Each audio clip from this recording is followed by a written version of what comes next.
If the fence rests, let's lay it down.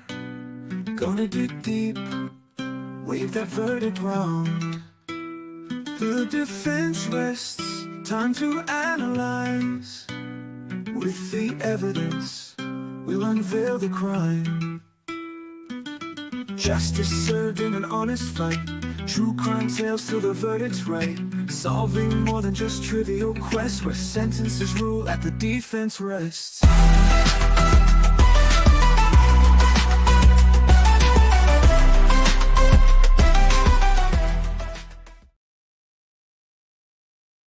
Maloney.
Acquaint you with some of the legal principles that will control your deliberations and to give you an idea as to how the trial is expected to proceed, how long it's expected to take, and what our daily schedule will look like.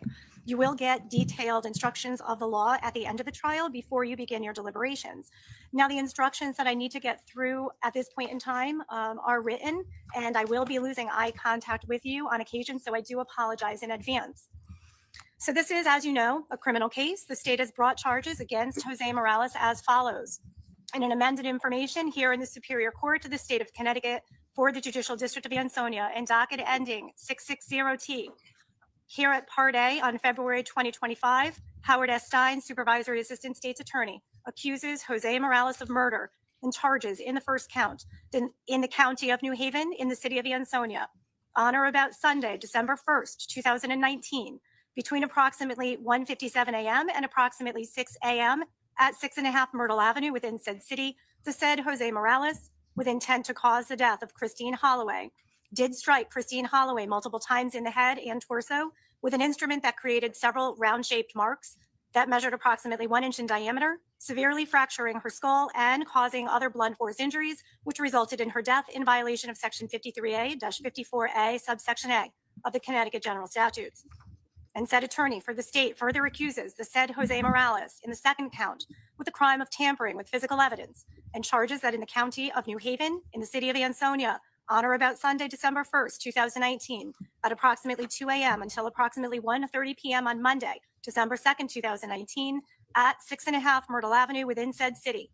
The said Jose Morales, believing that a criminal investigation conducted by a law enforcement agency is about to be instituted, the said Jose Morales did destroy and conceal and remove physical evidence of the crime of murder with a purpose to impair its availability in such criminal investigation in violation of Section 53A-155 of the Connecticut General Statute.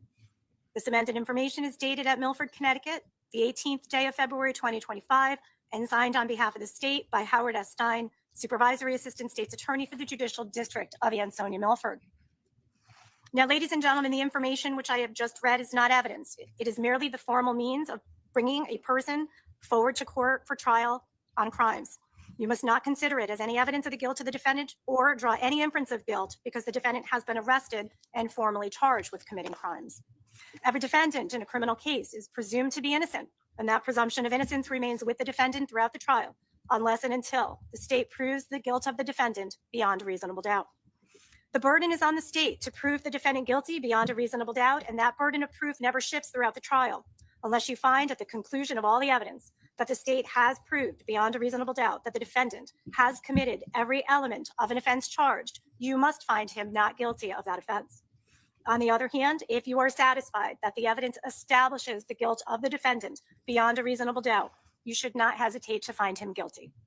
The defendant may or may not testify in this case. An accused person has the option to testify or not to testify at trial. He is under no obligation to testify. He has a constitutional right to not testify. You must draw no unfavorable inferences from the defendant's choice to not testify. The procedure of the trial is as follows. After I finish this instruction, the state will present its evidence. Then the defendant may present evidence. The defendant, however, has no legal obligation to present evidence. The law does not require a defendant to prove his innocence or to produce any evidence. If the defendant does present evidence, the state may then present rebuttal evidence if it so chooses. When all the evidence has been presented to you, the lawyers will make closing arguments to you. Bear in mind that arguments are not evidence. You may consider argument of counsel during your deliberations, but arguments are not evidence.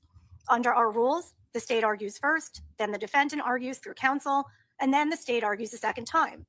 But the defendant does not argue a second time. However, each counsel is given the same amount of time for argument. It's only the state that breaks that argument into two parts. When arguments are completed, I will then instruct you as to the laws that you must apply in this case.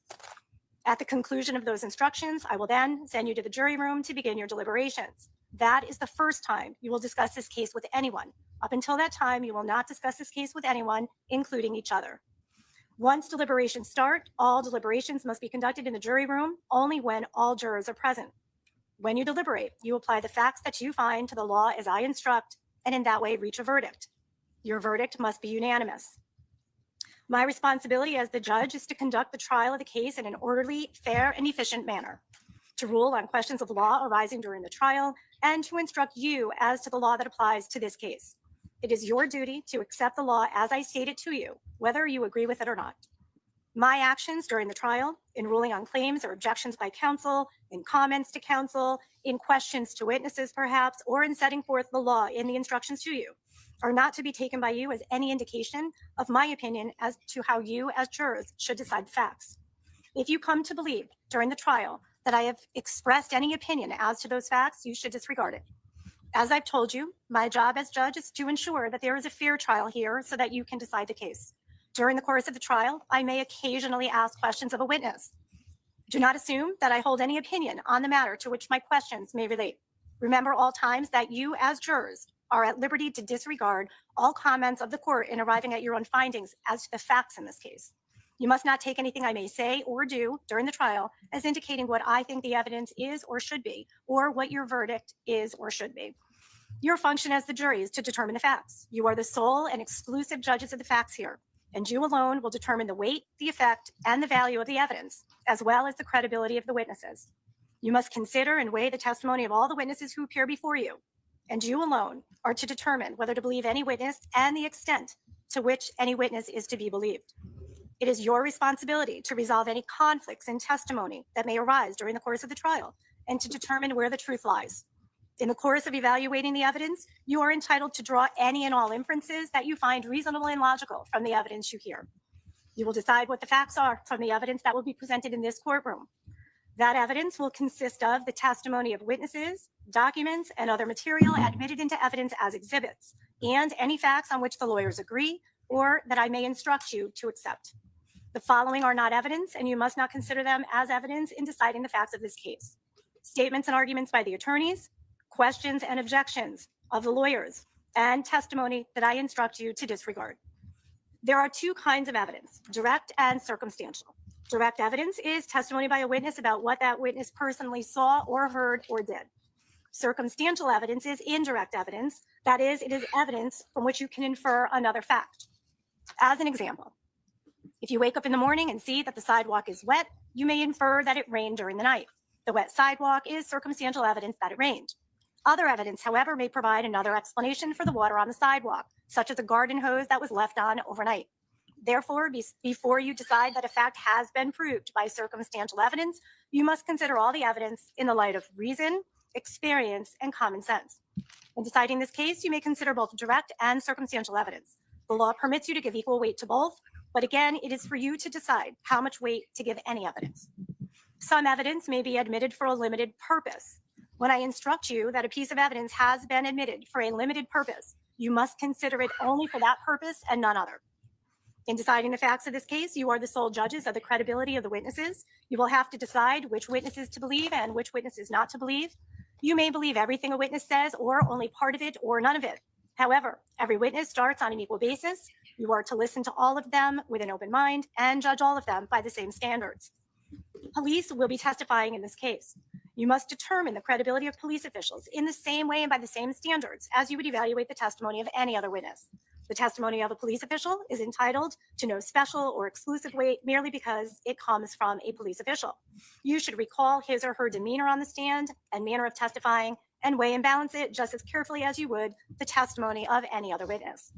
You should neither believe nor disbelieve the testimony of a police official just because he or she is a police official. Now, during the course of trial, counsel for either party may object to a question asked by the other lawyer. It is the responsibility of counsel to object to evidence which he or she believes is not properly admissible, and you should not be prejudiced in any way against a lawyer who makes an objection. When that happens, I will rule on the objection. If I sustain the objection, you will not hear an answer to the question, and you should not wonder why it was asked or speculate as to what the answer would have been. If I overrule an objection, you will hear an answer to the question, and you may give it whatever consideration you feel it is entitled to.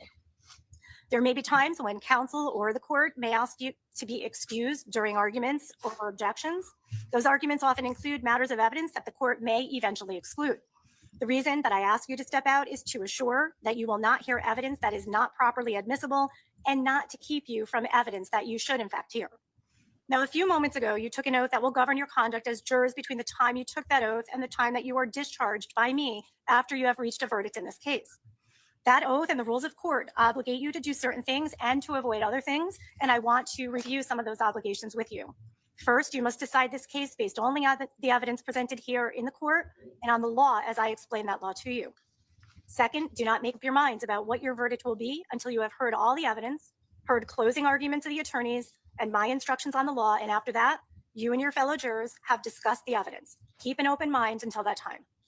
There are some rules that flow from these obligations, and I will go over those.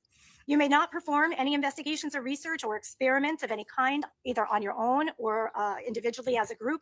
Do not consult any dictionaries for the meaning of any words or any encyclopedias or the internet for general information on the subjects or issues arising out of this trial.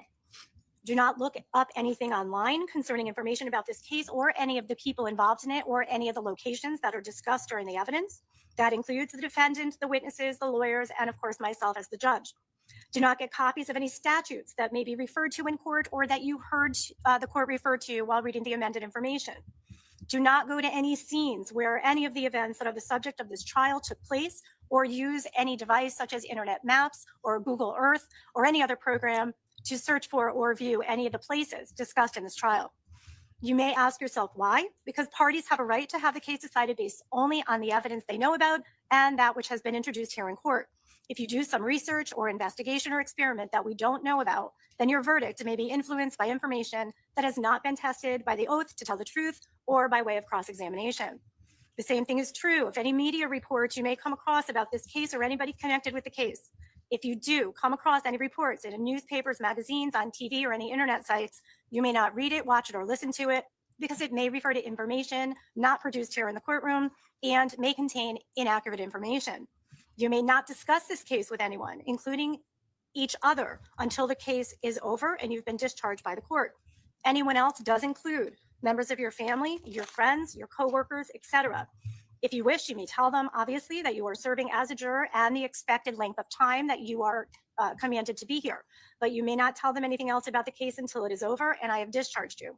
You may not talk to any court personnel, such as marshals or clerks, about this case. You may not ask any of your friends who are lawyers or law enforcement personnel for any advice or information about matters related to this case. Additionally, you may not communicate to anyone any information about this case. This includes communication by any means, such as text messages, email, internet chat rooms, blogs, and of course, social media websites like Facebook, Instagram, YouTube, or TikTok, otherwise now known as X. I'm sorry, that's not otherwise known as X. It's TikTok and X, previously known as Twitter. Both the defendant and the state are entitled to a fair trial rendered by an impartial jury, and you must conduct yourself so as to maintain the integrity of the trial process. Now, when you have rendered a verdict and you are dismissed by the court, you obviously at that time will be free to discuss the case with anyone you want, though remember, you're not required to do so. Until then, you must be focused solely on the evidence presented here in the courtroom and your obligations to the fairness of these proceedings. In addition, even as jurors, you may not talk to each other about the case until I tell you to do so, and that will not be until you've heard all the evidence, heard closing arguments, and my instructions as to the law on this case that you must apply to the facts that you find. Now, it seems only natural that as jurors sitting on a case together that you would talk about a case as it is going on. The problem with that is when people start discussing things, they do take positions on them and they express opinions, which are often hard for them to change later on. So if you were permitted to discuss the case while it was going on, you might reach conclusions or express opinions before you have heard all the evidence or heard the final arguments of counsel or the law that you must apply to this case. Your verdict in this case might then be improperly influenced by the conclusions or opinions you or your fellow jurors have reached before you knew all of the evidence or the law that will help you put that evidence in proper context for your verdict. Well, so what happens if these rules are violated? Well, in some cases, violation of the rules of juror conduct have resulted in hearings after trial in which the jurors have had to come testify about their conduct. In some cases, the verdict of the jury has been set aside and a new trial ordered because of jury misconduct. So it is very important that you abide by these rules. If someone should attempt to talk to you about this case, please report it to the clerk immediately. If you see or hear anything of a prejudicial nature or that you think might compromise the proper conduct of this trial, please report it to the clerk immediately. These communications to the clerk should be in writing, and please do not discuss any such matters with your fellow jurors. You may, if you wish, take notes during the trial. When you came in, you'll note that there is a notepad and a pen provided on your chair. You'll get more instructions about the notebooks, but during recess, you will be leaving the notebooks behind, and at night, the notebooks will be collected and they will be kept and maintained in a confidential place. You are not, of course, required to take notes, even if your fellow jurors are taking notes. Let me emphasize some ground rules for you regarding the note taking. So notes are a sound tool to help you refresh your recollection during deliberations. However, notes by themselves are not foolproof. If there is a conflict between your notes and your recollection, it is your recollection that must prevail. Additionally, if there is a conflict between your recollection and the notes of a fellow juror, again, it is your recollection that must prevail because your notes are not evidence. You will recall my earlier definition of what constitutes evidence. Your verdict must be based exclusively on the evidence presented here in the courtroom and the principles of law given to you in my final instructions. The note-taking process should not distract you from focusing on the witness because the credibility to ascribe to a witness is critical and that's one of your roles. It is essential that you do not allow note-taking to interfere with or impede your ability to view the witness, listen to him or her, and to size him or her up, and that is to properly evaluate the witness. You should not be so preoccupied with taking notes that you overlook what the witness is saying and how that witness is saying it. You may find that note-taking may distract you from giving full attention to a witness while he or she is testifying. You will be able to get testimony played back to you during your deliberations, so you do not need to make your own record of exactly what was said by any witness. There is no need to try to take down a lot of notes or to take down the testimony word for word. You may not make or modify any notes outside of court. As indicated earlier, those notepads will be collected at the end of the day and kept confidential by the marshal or the clerk of court. No one will look at them. Whatever notes that you do take are confidential. You are not to exchange or discuss your notes with your fellow jurors during the trial itself. You may discuss your notes if you so choose during the deliberations. Just as you cannot discuss or deliberate this case among yourself until the case has been completed, so too you cannot exchange or discuss your notes until the trial evidence has been completed. There is no requirement, of course, that you take notes. This is an option to be exercised by each of you individually. Those of you who elect not to take notes will be no less conscientious than jurors who take notes. The juror who takes few or no notes should not permit his or her individual recollection to be influenced by a juror whose notes may differ from that recollection. Notes are only a tool and not always accurate. Do not assume that a voluminous note taker is taking notes that are necessarily more accurate. I take notes because I may be asked to rule on issues during evidence. Your decision whether to take notes at any point should not be influenced by my note taking. Finally, notwithstanding note taking by you and your fellow jurors, do not hesitate to seek a reading of any portion of the testimony if you deem it essential during your deliberations. Now, in terms of the daily schedule, the lawyers have informed me that they expect the evidentiary portion of this trial to take a few weeks, but that is only an estimate. A trial may go a little longer, maybe a little bit shorter. I will do my best to try to keep you informed of any changes or adjustments in the trial schedule. Once evidence is presented and the case is given to you for deliberations, of course, the length of deliberations depends solely on you as the jury. During the trial, any communication you wish to make with me must be in writing, dated and signed by the person making the communication. It will be read to the lawyers and the parties and made part of the record. So if you have a question, write it down, hand it to the marshal or the clerk, and that marshal or clerk will get it to me. And please do not share the substance or nature of that note with your fellow jurors. So with these comments, I do want to address one other thing. So after you were selected as jurors or alternates in this case, I did mention that the trial may generate some press interest, and I gave you some brief instructions about what to expect in that regard and how to conduct yourselves while the trial is underway, and I want to focus on that just for a moment. As you probably noticed, there are members of the press in the courtroom, in the hallways, and on the grounds outside and around the courthouse. They are here with the permission of the court because this is a trial, which is a public matter, and the public has a right to know what is happening here. On the other hand, the court is responsible for ensuring the comfort and privacy of persons who need to be here and for conducting these proceedings in an orderly and dignified way so that neither you nor the parties and their representatives, nor the witnesses, nor the court staff are distracted from their important business before the court. These interests must be accommodated and harmonized accordingly. The court and members of the press have agreed on certain restrictions and limits on the activities in which they may engage.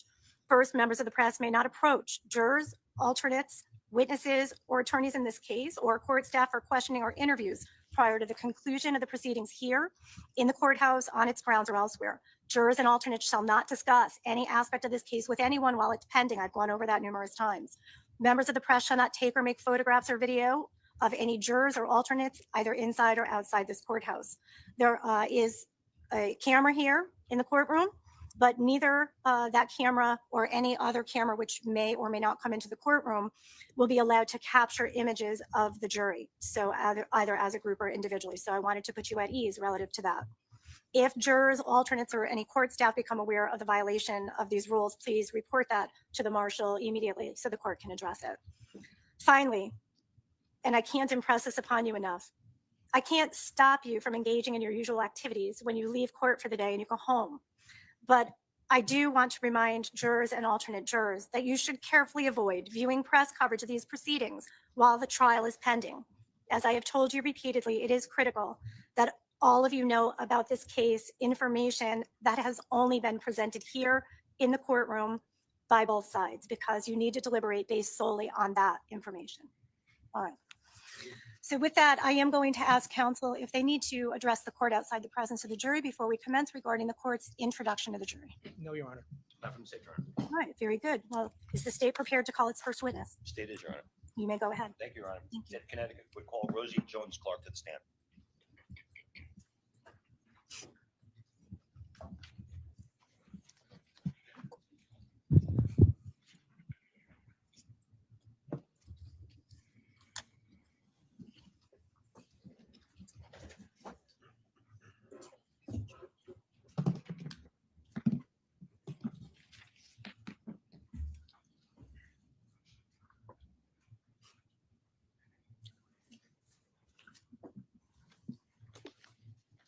Just for the jury's understanding, the court has an order in effect that all witnesses are going to remain outside the courtroom until such time as they are called. Okay, so that you will see some delay when we call a witness. Please watch your step. Thank you.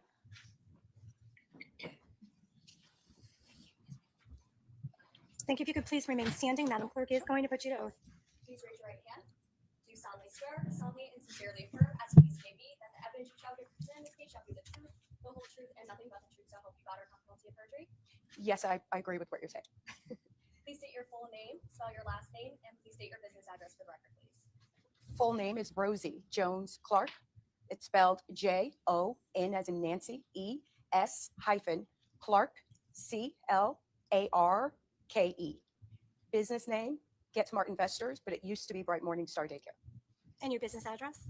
It is 1700 Broadbridge Avenue, Bridgeport, Connecticut. Thank you, Ms. Clark. You may be seated. I am going to instruct you to please keep your voice up. I'm also going to instruct you, if you could turn your chair, and I know this is a little bit awkward, just a little slanted so that you can face all members of the jury when you're responding to questions. That would be fantastic. Thank you so much. So, Thank you. fine? Yep. Are all members of the jury able to see the witness? Thank you. All right, Attorney Stein, you may proceed. Thank you. So, all right, if I call you Rosie? yes, it is. Okay. Hyphenated names always, especially with this cough I have. I forget about that. So as the judge just explained to you, that mic in front of you, it does a very poor job amplifying. It's more for the court reporter to pick up. So if you don't mind keeping your voice up, you really project down for us. Sure. So you indicated you're currently involved in a business, but was there a point in time back in 2019 that you had a different business? Yes, I did. And what was the name of that business? Bright Morning Star Daycare. And can you tell me, first of all, what type of business was it? It's a child care center. And were you the owner, the operator of it? Yes. How long had you been involved in that business? Well, I've been in business already for 15 years. Prior to Bright Morning Stars, I started in my home, and then I moved into a center, and I had been doing the center at that time, probably about 19. So probably about 7 years, I believe. Okay. And just describe, so from your home and into a center, describe the business, if you will, for me. So initially at home, it was a family daycare, so you can have up to 6 children full time. And I did that for about 15 years, and then I moved into a childcare center, meaning I could have, well, depending on the space of the facility, I could have 25 at the daycare center, which was in the Black Rock area of Bridgeport. And were these 25 children all in one classroom, or were there multiple classrooms? Multiple classrooms. How many classrooms were operating in December of 2019? We had 3 classrooms. And did you break them down by age range? Yes. Younger children in one classroom, and then as they progress to get older, you separate them? Yes. I want to ask you, in December of 2019, did you know a woman by the name of Christine Holloway? Yes. How did you know Christine Holloway? She was my employee. How long, do you recall when she started working for you? I don't really recall right now when she actually started, but I think by the time of her death, maybe she had been there a little over 2 years. And during that time, in what capacity was she employed by you?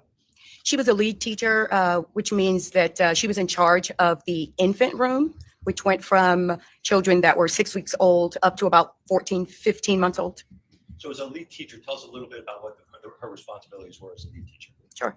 Her responsibilities were to make sure that all of the children were fed on time, that their nap times, kept them on schedule with their naps. Of course, feeding, changing, making sure the classroom was clean. She also was in charge of other teachers that would be in the room, the assistant teacher, and then, of course, floaters that went in and out of the classroom.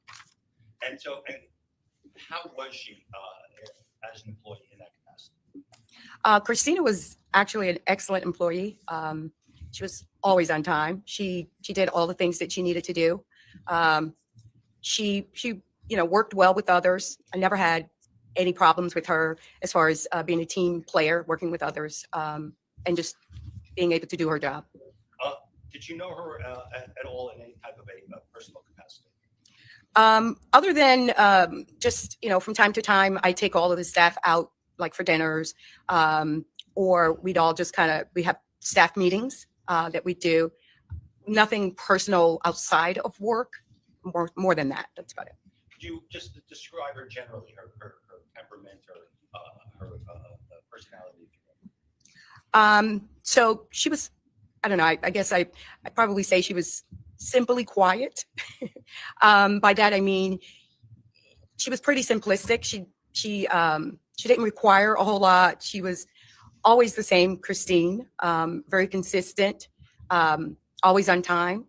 She sort of quiet, very quiet, but yet, she smiles, she joke a little. I'm one of those bosses that do jokes. I'm not the typical boss, I suppose, but like to have fun. And we've always tried to create a happy environment, social sort of environment where, everyone could talk and laugh together and all of those things. And Christine was, she was quiet, but yet she very consistent, always. Did there come a point in time while she was in your employ that she became pregnant? Yes. Do you know approximately when that was? It was shortly after her working there. I can't give you any exact dates, but it was shortly after her working there. Maybe, I don't even think it was 6 months. I think it was less than 6 months. And when she became pregnant, did she take time from work? No. Other than she may have had to, and I'm just thinking off the top of my head now. I don't have any records to sort of prove the exact dates. But other than, I think, just having like doctor's appointments while she was pregnant, but she didn't take off from work. She'd either leave early. She'd try to leave early. She was always at work. She wasn't one to miss work. How about when she gave birth? Was there any time off from work after giving birth? She was out maybe 6 weeks, not long. And do you know the child that she had, was it a boy or a girl? A girl, And do you know what she named it? Vanessa. Yeah. And did you know who Vanessa's father was? Yes, And do you know that person's name? Jose. And had you ever met Jose at all while Christine was working at the daycare? Yes, And if you don't mind looking around the room, do you see the person that you know as Jose currently sitting here in the courtroom today? yes. Can you point to where you see him seated and tell, so the record can capture it, what do you see him wearing? Uh, I will stipulate that it's Mr. Morales here at council table. So this gentleman over here, is that the Jose you knew Yeah. as the father of Vanessa Morales? yes, Vanessa looks just like him. So court will just note the stipulation and also note the witness has identified Mr. Jose Morales. Thank you. I'll show you what has been marked as States 1 for identification.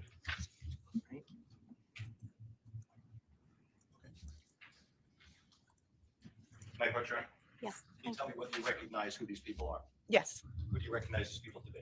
it's Christine and Vanessa. I'm going to offer this, Your Honor, as States 1. No objection, Your Honor. All right, with no objection, court will accept into evidence states one. Full exhibit.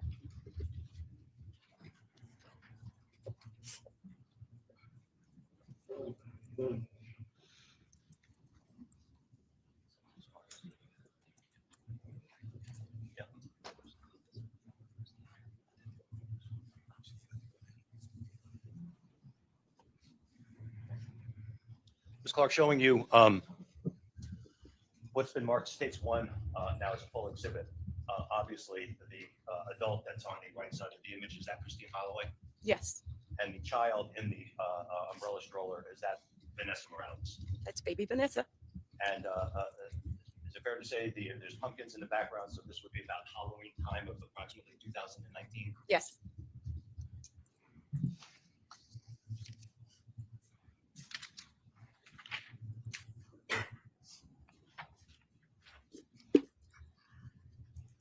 I want to call your attention to Thanksgiving. So maybe a few weeks after that photograph had been taken of 2019.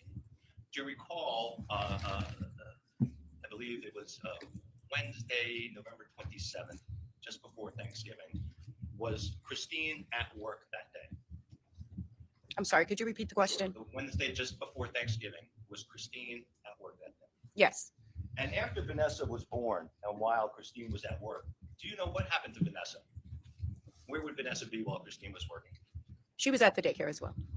So I just want to be sure that I'm understanding you. When Christine went back to work after Vanessa's birth, did Vanessa become a student or in care at the daycare center? Yes, So when Christine was at work, would Vanessa be with her at work?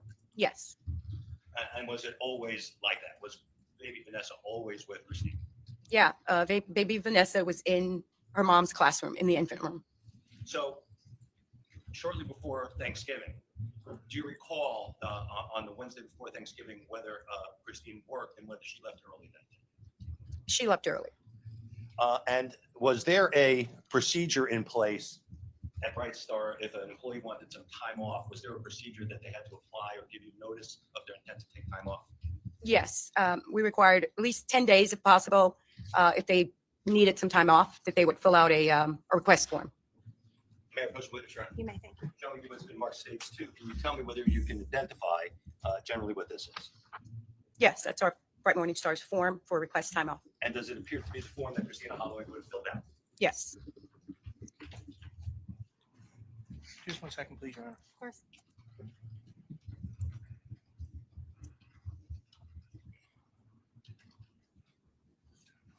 No objection, Your Honor. States to be full, Your Honor. May I publish it? Well, let me make the finding and then you may, yes, of course. Court will accept into evidence states 2 full by way of agreement. Thank you.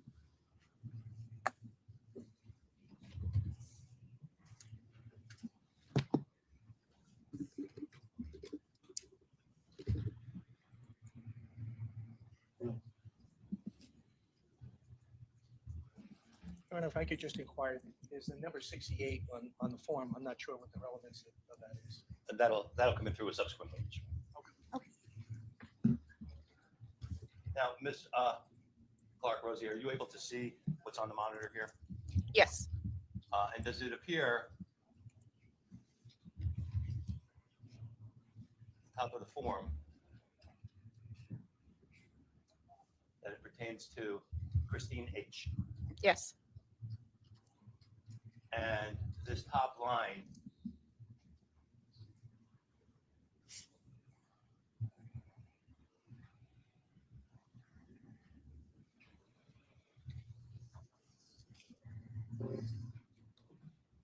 does it appear that Ms. Holloway was requesting time off from November the 27th at 3:30, and she was going to be returning to work on December 2nd at 8:30 in the morning, Correct. Yes. and that was authorized by a member of your staff? My assistant director. Yes. And also contained on this form are other dates she had anticipated taking off around Christmas, December 24th through December 30th. Correct.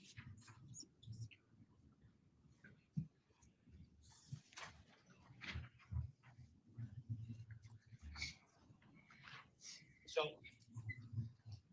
you last saw Christine Holloway when she left Bright Star on Wednesday, November 27th, sometime around 3:30 p.m. on that day. Would that be a fair and accurate statement? She left bright morning star. Yes. Yes. I suppose the words. That's okay. With regard to, but that was the last time that you saw her. Yes. You didn't see her on Thursday or Friday or over that weekend. You wouldn't have seen her again until December the 2nd, which would have been the Monday following the Thanksgiving weekend. Correct. Yes. So now that sheet showed us that she was due at work Monday morning following that long weekend at 8:30. And was 8:30 her scheduled start time? Yes. Now, during the time that you knew Ms. Holloway, would she show up at 8:30 to begin her shift? No. Christine pretty much always came early. What time would Christine normally get to work when she was due into work by 8:30? Around 8:10, 8:15.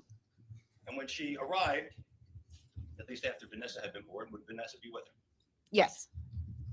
And did there come a point in time on Monday, December the 2nd of 2019, where you were expecting Ms. Holloway for work and she did not show up?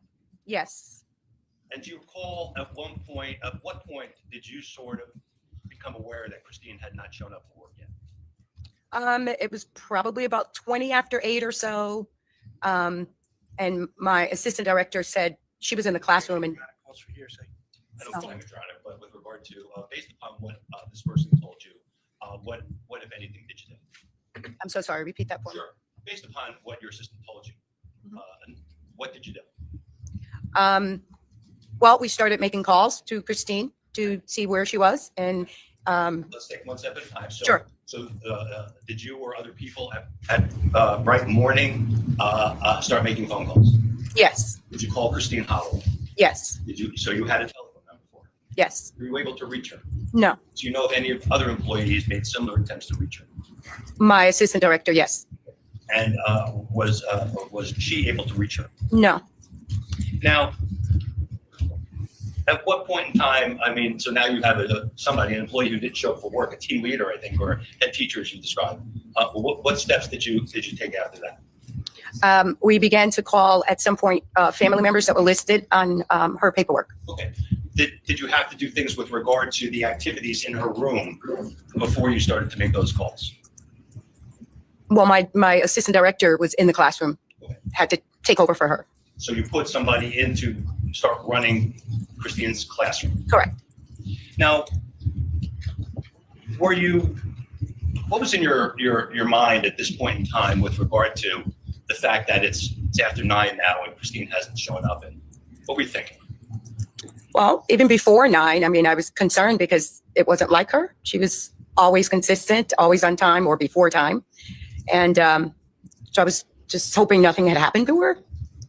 Did it enter into your mind that shortly before Thanksgiving, she had asked for time to take Vanessa to the doctor? Do you recall that? Objection, Your Honor. Now the state is testifying for this witness. Every one of these questions leading, and I've been sitting here trying to be complimentary. I understand your objection is leading. I will sustain it.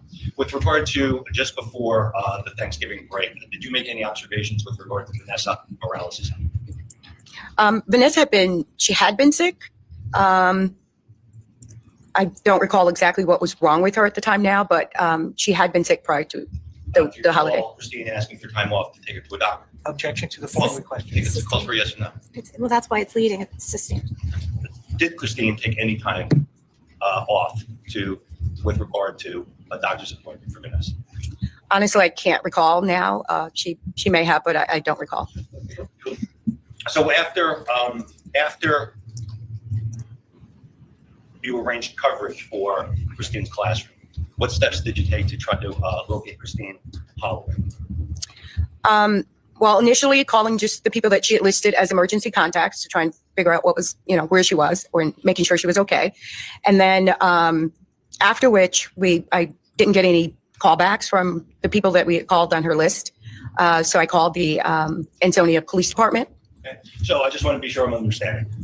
Did you have some kind of an employee when you hire somebody, they list emergency contacts? Yes. Are those the people that you tried to reach out to? Yes. Did you make contact with any of those people? Just voicemail. Did you hear back from any of those people? No, not until, well, I shouldn't say no. Not during that time at all. It was probably a day or two later. Okay. Did there come a point in time then, in the day, on now Monday, December 2nd, I think you told us that you reached out to the Ansonia Police Department. Yes, I did. Did you recall approximately what time that was? I don't know, maybe close to afternoon. I'm not sure. I'm sorry? Close to afternoon time. I'm not sure of the time. Okay. And when you called the Ansonia Police Department, what if anything did you make a request with regard to their services? I did. Yes. Should I? What did you request? I asked them if there was a way that they could do sort of a wellness check to see if she was home, because we had not heard from her and she didn't show up for work. And did they indicate to you that they would perform this welfare check? Yes, they did. And did there come a point in time that you heard back from the Ansonia Police Department? Yes. And were they able to locate Christine Holloway? No. At that point in time, what were you thinking about at that point in time? Objection, relevance. Attorney Stein, her thoughts at that time, how is that relevant? Well, with regard to the subsequent actions that she takes. Well, why don't we get to the subsequent actions first, then, sustained? So after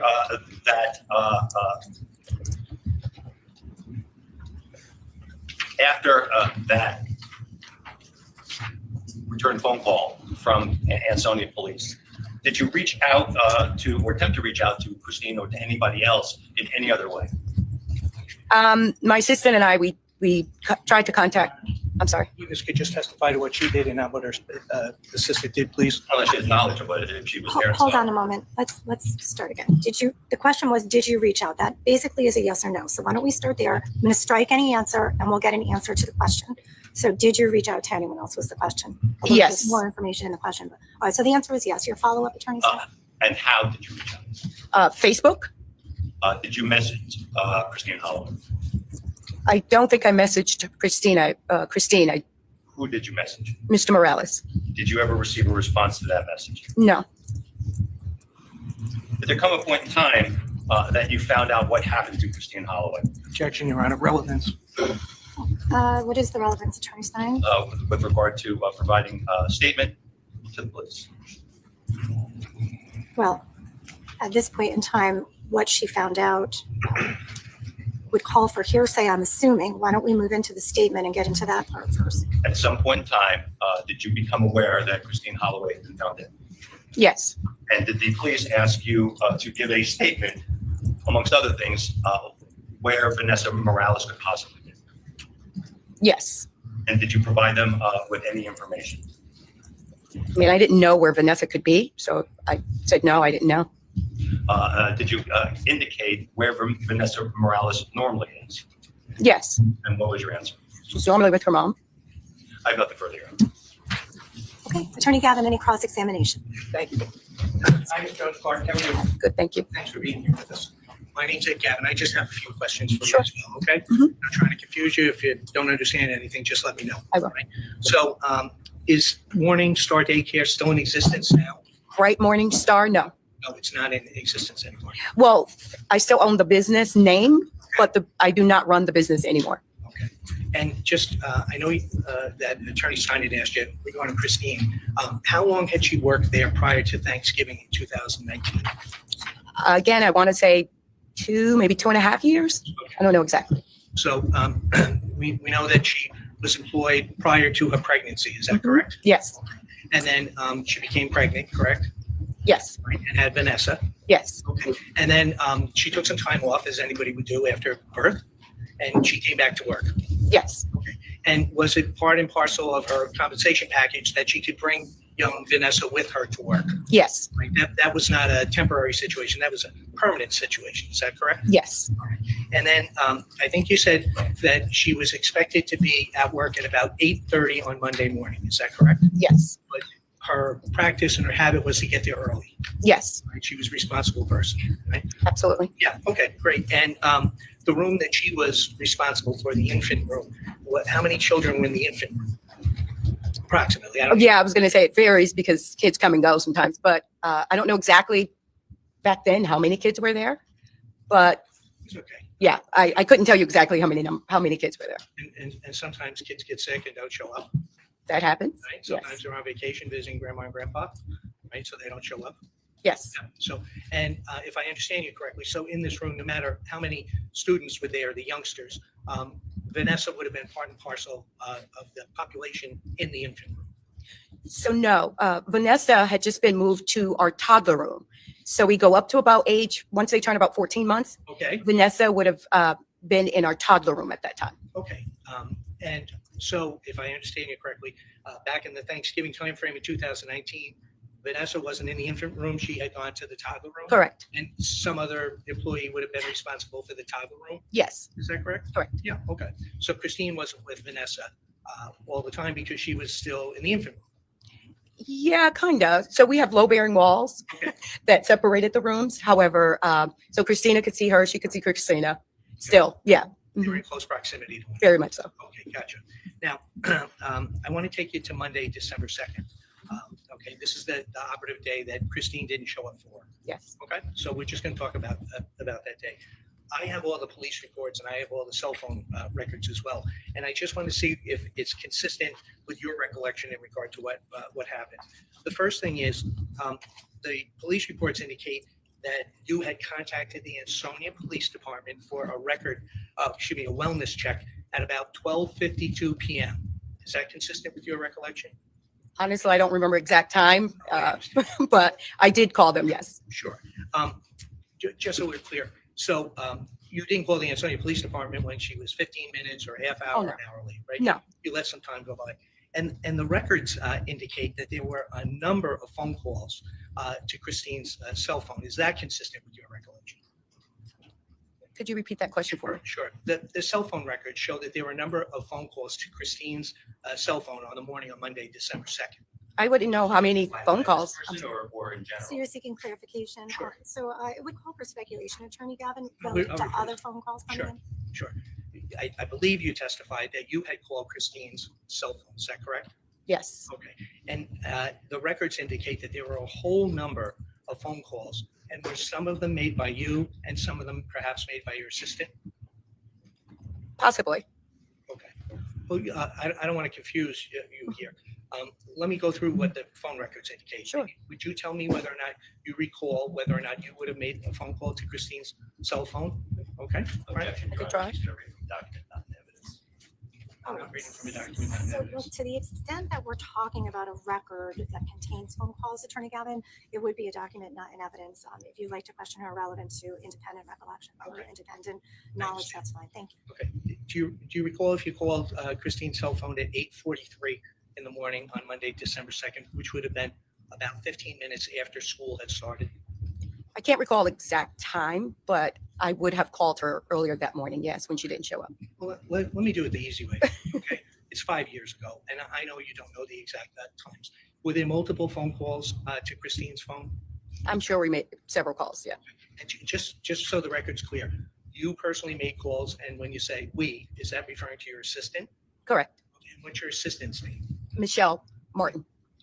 Michelle Martin. Michelle Martin, right. Mhm. Okay, thank you. Do you know whether or not you directed Michelle Martin to contact the Ansonia Police Department? I don't recall. That's fine. But you have a recollection of calling in the afternoon timeframe to the Ansonia Police Department, Absolutely. right? And Well- that was, sorry. At some point in time, whether it was afternoon or early, late morning, I'm not, again, the time, it eludes me at this point. That's totally fine. I appreciate your candor. But certainly you have a recollection at some point during the course of the day, and it wasn't late in the evening. No. You had contacted the Ansonia Police Department and requested a record check. Is that correct? A wellness check, yes. A wellness check, correct? And was that at her residence at 6.5 Myrtle Avenue? Yes, And you asked them, could you please go? This is where our records indicate she resided. oh, I knew she resided there. Okay. Yes, Had you been to 6.5 Myrtle? yes, not inside, just driving by, Just driving by. right before she actually moved in.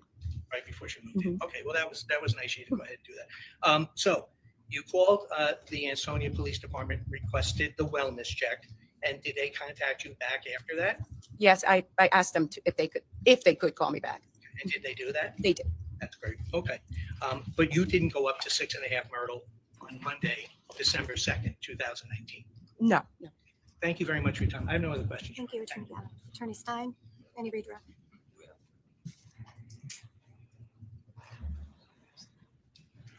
No, but All right, thank you. You're all set. Thank you. Thank you. Discharge from your witness oath.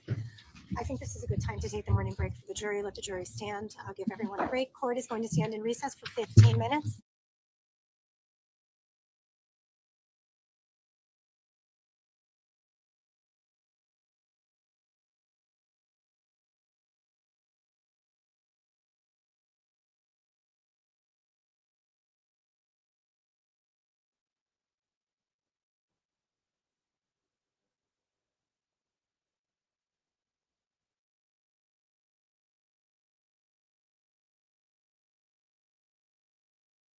is out of state and is returning sometime later tonight and will be available for testimony tomorrow. So I will be calling Kelly in the morning.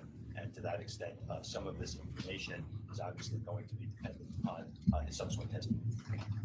Attorney Gavin, did you need to be heard on any of that? I'm sure that Attorney Stein will tie it all together. I have no objection to the manner in which the witness is called. All right, so we'll go ahead and take the witness out of order and we'll deal with any relevancy issues as they rise. Thank you, Your Honor. Right. Statement call officer Paul Smith. Well, we need to grab the jury first. Madam Clerk, thank you.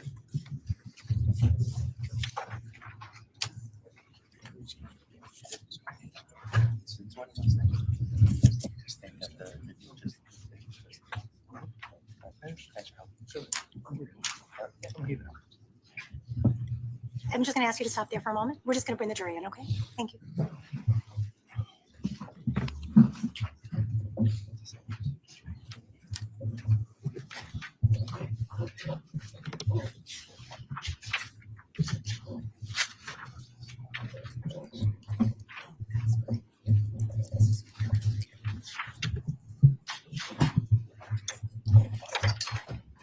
You may be seated. Thank you. All right, counsel, if you would stipulate, please, to the return of all jurors.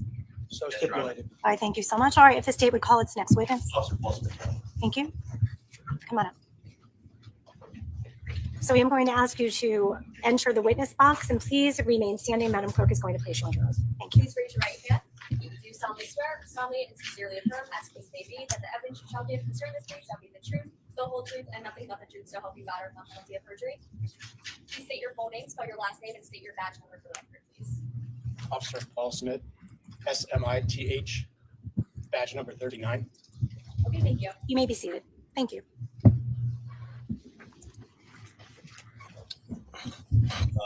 2 minutes till good afternoon, but it's still morning. Yes. So good morning, Officer Smith. First of all, that microphone in front of you does a poor job amplifying. It's more for the recordings that are going on. So if I can ask you to remember to keep your voice up and to project out so that we can all hear you. Absolutely. So first of all, who are you employed by? I'm employed by the Ansonia Police Department. How long have you been a member of the Ansonia Police Department? I've been a member of the Ansonia Police Department for 18 years.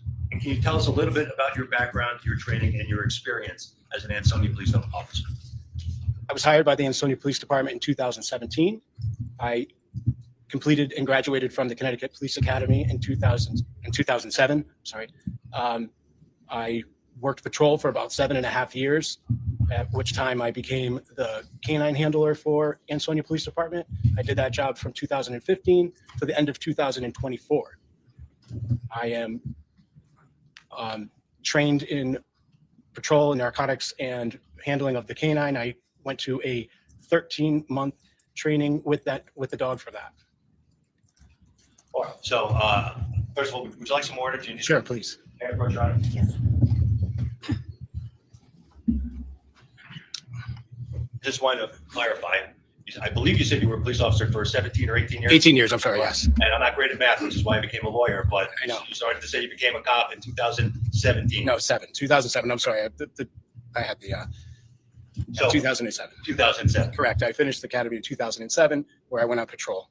And then in 2015, I got the role as a canine handler. All right. Sorry. Have you ever testified before in court? I have not. Okay. Are you nervous? Of course. Okay. All right. So question by question with regard to, I'm going to ask you about Monday, December the 2nd of 2019. Were you employed by the Ansonia Police Department on that day? Yes, I was. And do you recall whether you were working as an Ansonia police officer on Monday, December 2nd of 2019? Yes, I was. And what was your assignment on that day? I was East Side Patrol that evening.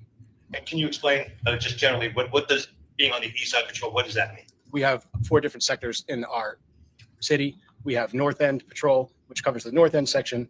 We have West Side Patrol, which is the West Side section, which is anything west of the Naugatuck River. We have East Side Patrol, which is opposite of North, and then we have a Hilltop section, which is the hill section of our city. And as a patrol officer, can you tell us a little bit about what your responsibilities are as a patrol officer? Our responsibilities are to service calls as they come in, so be proactive as much as we can, going out and seeing to stop any crimes that are happening, or to interact with the public, or to be reactive if a complaint comes in, to service that complaint. I want to call your attention. Well, first of all, when you came on duty that day, what time did you come on duty approximately? On that day, my patrol is from 4 o'clock, 4 p.m., so 1600. Okay, so 4 p.m. Monday afternoon, and what time would you have concluded your shift? 2300, which would be 11 p.m. Okay, so 4 to 11 Monday, December the 2nd of 2019. Correct. At approximately 7:36 in the evening, do you recall receiving some type of an assignment? Yes, I do. And what was the nature of that assignment? It was to do a follow-up on a welfare check from an earlier call that we had in the day. And when you received that assignment, where were you? When I received that assignment, I was on the road, and I made my way into the police department to service that call. I need you to keep your voice up, all right? Yep. So we can all hear you. So did you report back to the Ansonia Police Department? Yes, I did. And did you familiarize yourself with any of the information regarding the earlier call that you talked about? Yes, I did. And how did you familiarize yourself? I have the ability to go on our CAD system and look what the earlier call was to the same residence that my call was for. And what were you able to determine about the earlier call? I was able to determine that the earlier call was for a welfare check on a female and her infant daughter at a residence at 6.5 Myrtle Ave, and that the officer went there and was unable to make any contact with anybody at the residence. And do you recall the name of the person that the earlier officer was checking for? Yes, And what's the person's name? Christine Holloway. So after familiarizing yourself with the earlier actions by the department, did you speak with anybody at the Ansonia Police Department? Yes, I did. Now, just not what they said, but can you tell me who you met with at the Ansonia Police Department? I met with Stephen Holloway and Jody Chekabellis. And did they generally indicate that they were family members? Yes, they did. Did you take an interview from them at that time? Yes, I did. And in the course of an interview, were you able to retrieve contact information for Christine Holloway? Yes, I was. Did you obtain any other contact information? Yes, I did. What other contact information did you obtain? I obtained contact information for Jose Morales, which was Christine Holloway's boyfriend. After obtaining those two telephone numbers, can you tell us approximately what time it was by the time you had those telephone numbers? It was approximately 8:19 p.m. And are you aware of approximately what time the earlier welfare check cleared 6.5 Myrtle Ave? Yes, I am. And approximately what time had the earlier welfare check cleared? 12:45. So this is it fair to say this is in excess of 8 hours after that earlier welfare check? Yes. Now that you had these telephone numbers, what steps, if any, did you take? At first, I called the number that was provided to me for Christine Holloway's phone. And after one ring, it went straight to voicemail as if it were off or being ignored. And when you placed that call, how did you place that call? Meaning, was it a cell phone call or some other type of phone? It was on our department landline. So is there a place that officers have an opportunity to use landline telephones? Yes, there is, Where is that? in our patrol room. And after you made the initial call to Ms. Holloway's phone, did you take any further action? Yes, I did. And what did you do? I dialed the number on a landline to Jose Morales' phone that was provided to me. And when you made that call, was it again from that same patrol room area? Yes, it was. And was it on a landline phone? Yes, it was. When you made the call, was there anybody else present with you at the time that you made the call? Yes, there was. Who? Sergeant Barrera. Who was Sergeant Barrera? Sergeant Barrera was my supervisor for the evening. My patrol supervisor. I'm sorry? Patrol supervisor. Patrol for the evening. supervisor. Yep. And for the record, is Barrera spelled B-A-R-R-E-I-R-A? Yes, it is. So now, when you made the call, were you able to, did someone answer that call? Yes. And do you recall when the person that answered the call, was it a male or a female? The person that answered the call was a female. And did you make a request to that person? Yes, I did. What did you request? I requested to speak with Jose Morales. And did there come a point in time that someone came on the phone? Yes, there was. And did you, what did you ask that person? I asked that person if I addressed that person as Jose, and he stated yes. Did you ask this person about the relationship that he may have had to Christine Holloway? Objection, Your Honor. This entire colloquy calls for hearsay responses from somebody on the other end of a phone call. So I don't know if we've laid the proper foundation yet. I can just, It's a statement of the accuser. okay. So Attorney Gavin, it's my understanding that the state is arguing that this is a statement from Jose Morales. These are statements made by Jose Morales. Do you have any? Well, a few. Okay. Do you wish to be heard outside the presence of the jury? No, it's okay. Okay. It's okay. There's not an admission against penal interest that would apply here as an exception to the hearsay rule. Number two, the best evidence is this was recorded from the Ansonia Police Department landline. It's contained within their records. So basically what we're asking this officer to do is to go ahead and recollect a conversation from 5 years ago when it's not the best evidence to go ahead and do so. It's rote hearsay. The fact that somebody on the other end of the phone says that he's Jose, he doesn't know that. There's no foundation whatsoever that he knew who Mr. Morales was. Thank you. Okay, before I am going to hear from the state, I want to excuse the jury because I have a few comments that I'd like to make as well. So, Madam Clerk, I am going to ask the jury to step out. Okay, I did indicate to you that this would happen. If you would leave your notebooks behind, I would appreciate it. No.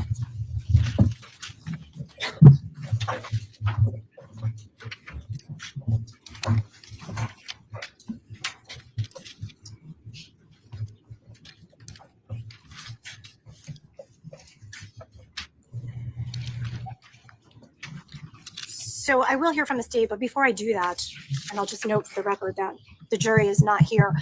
Attorney Gavin, I'm hearing from you sort of two separate things, hearsay and now foundation. Okay, it was my understanding that we weren't going to have many foundational issues. So I just want to make sure that I'm clear. Are you contesting the foundation of the phone call? Are you contesting that it was Jose Morales who was actually on the other end of the line? Or are you going with hearsay because that would be an admission by party opponent? So I'm just wondering where you stand in terms of your objection. All of those. It's not an admission by a party opponent at that juncture. Certainly this officer, I believe, I don't know, I just met him, I believe, had no familiarity with who Jose Morales was. He was given a phone number and he made a phone call. And you heard from the testimony that a woman answered the phone as well.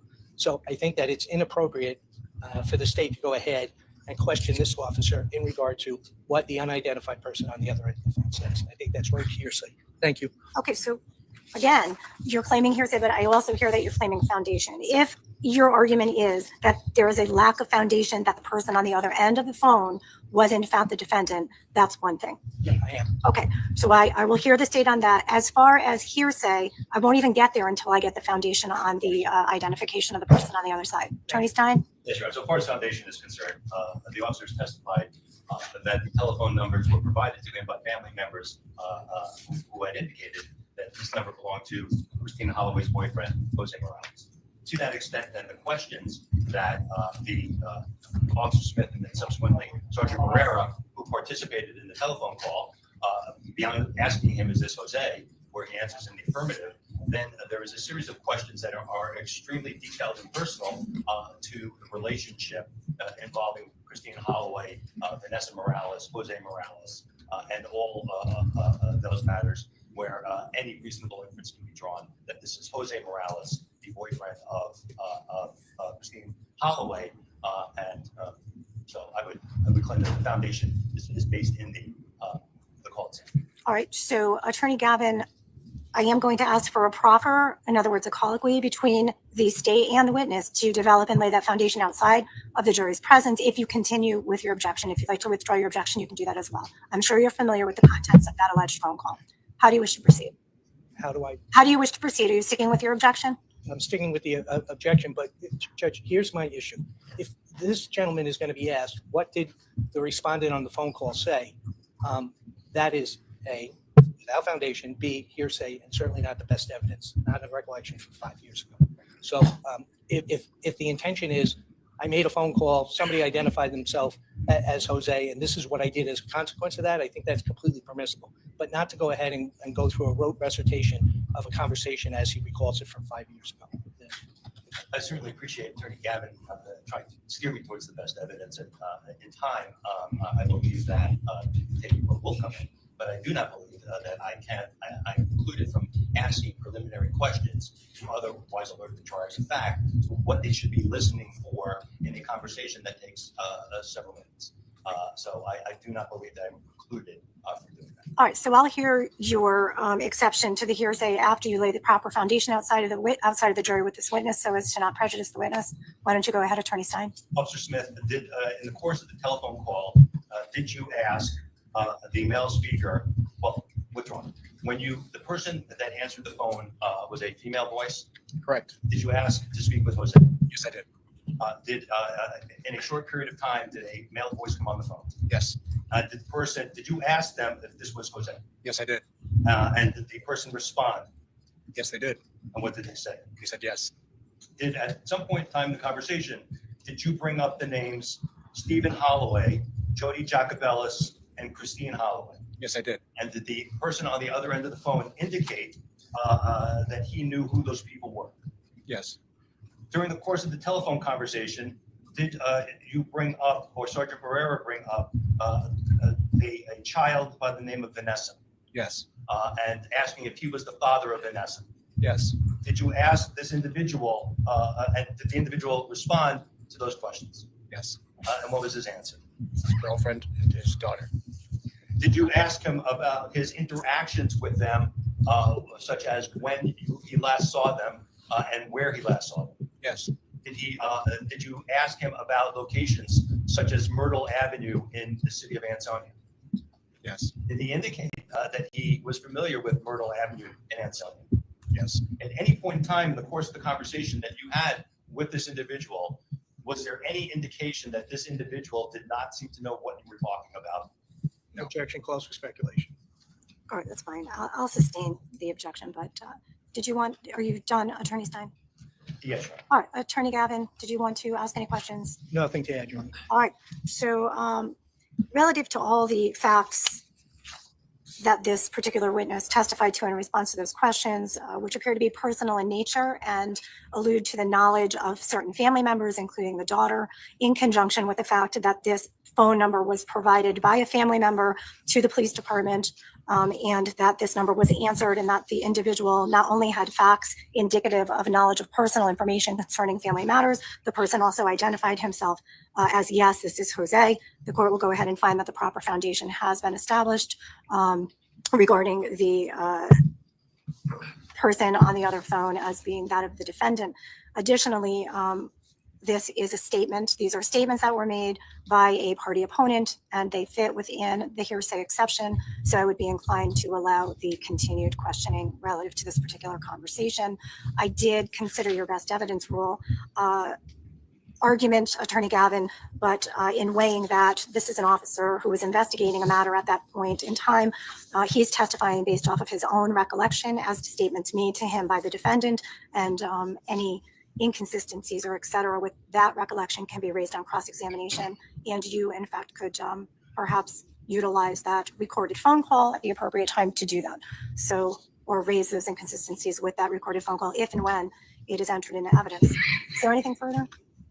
Nothing else, Your Honor. Nothing else? All right, we'll bring the jury back in. Thank you.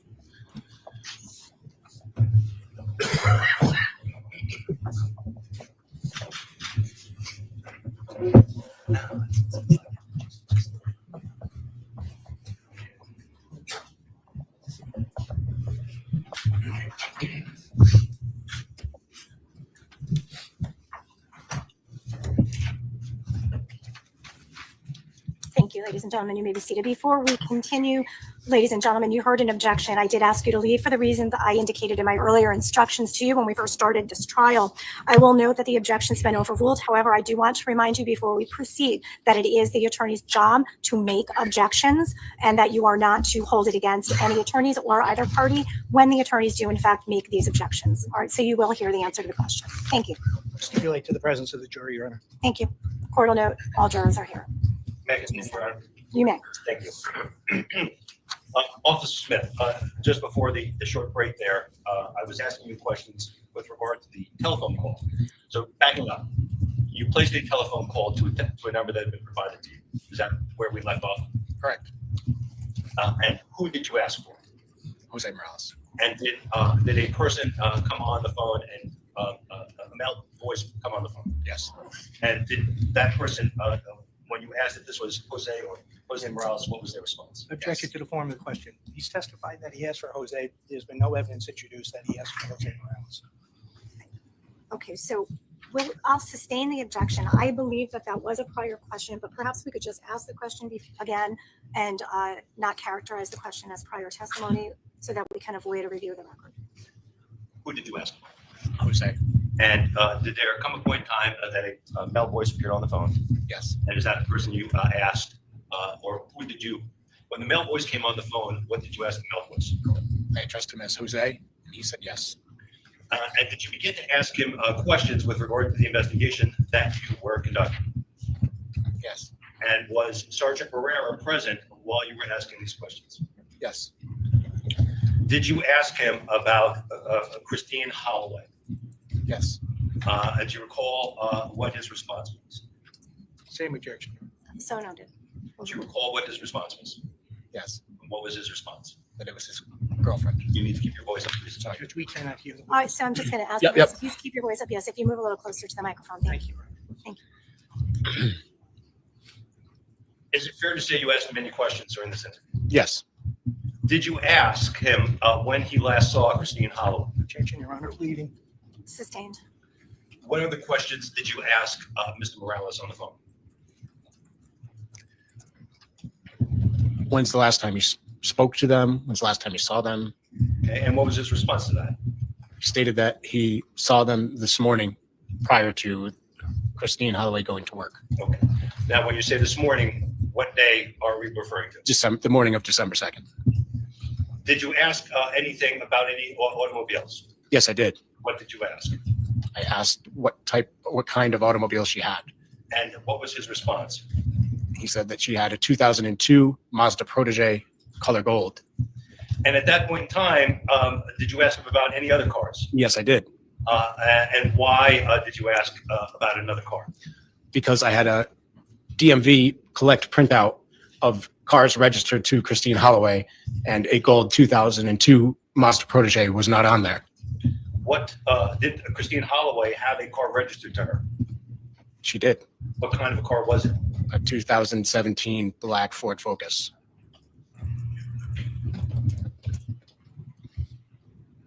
Did there come a point, did Sergeant Barrera ask any questions? Yes, he did. And again, was this while you were present? Yes. And based upon a question that Sergeant Barrera asked, did Mr. Morales, did anything happen with regard to Mr. Morales' answer? Yes. And what occurred?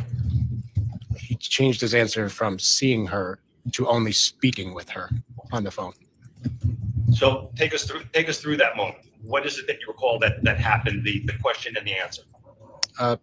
Sergeant Barrera asked what Sustained. Based upon what he asked, what was the response from Mr. Morales?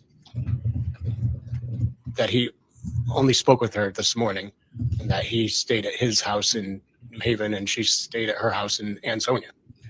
And did you ask any follow-up questions at that point? Yes. And what did you ask him? I asked him if it appeared odd that he hasn't spoken with her, that she has had no contact with him. I asked him, when's the last time you saw her, or when's the last time you spoke with her? And let me ask you this. At the time of this telephone conversation, were you wearing a body camera? Yes, I was. And can you explain to the ladies and gentlemen of the jury what a body camera is? A body camera is a body-worn camera that we wear on patrol for any interaction that we have with the public, whether it be during a phone call or personal interaction. It's constantly buffering, so it's always recording until when we press the button on the middle of our chest is normally where we wear it. It starts to record the interaction that we're having with anybody we're speaking with. And at the time that you engaged in this telephone conversation with the person who identified themselves as Jose, did you activate your body-worn camera? Yes, I did.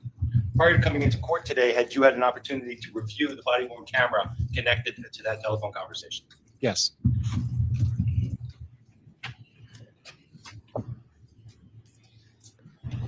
Showing you what has been marked States 3 for identification, can you tell me whether you recognize what this appears to be? It's a DVD that has my name on it for my body cam, signed by me. Okay. And on this DVD, do you see any markings that you made on it? Yes, I do. What do you see? My initials and my badge number. And when did you make those markings? After I viewed this. And sorry, when you You can't hear? After I viewed that. After I, After I viewed the video. I'm just going to ask if you could, Yep. sir, if you could pretend that you're speaking to that exit sign back Okay. there. It's very difficult Absolutely. for other people to hear. There's Okay. a large fan in the ceiling, so I just want to make sure that everyone Absolutely. can hear your responses. Thank you. And at the time that you viewed it and made your mark on this DVD, was it a fair and accurate representation of the telephone call that you had with the person known as Jose on 12/2/2019? Yes, it was. I'm going to offer it at this point, Your Honor. I have no objection. Okay, with no objection, state will accept into evidence states exhibit, is that 3, right? Yes, Full? please. All right, 3 full. Thank you.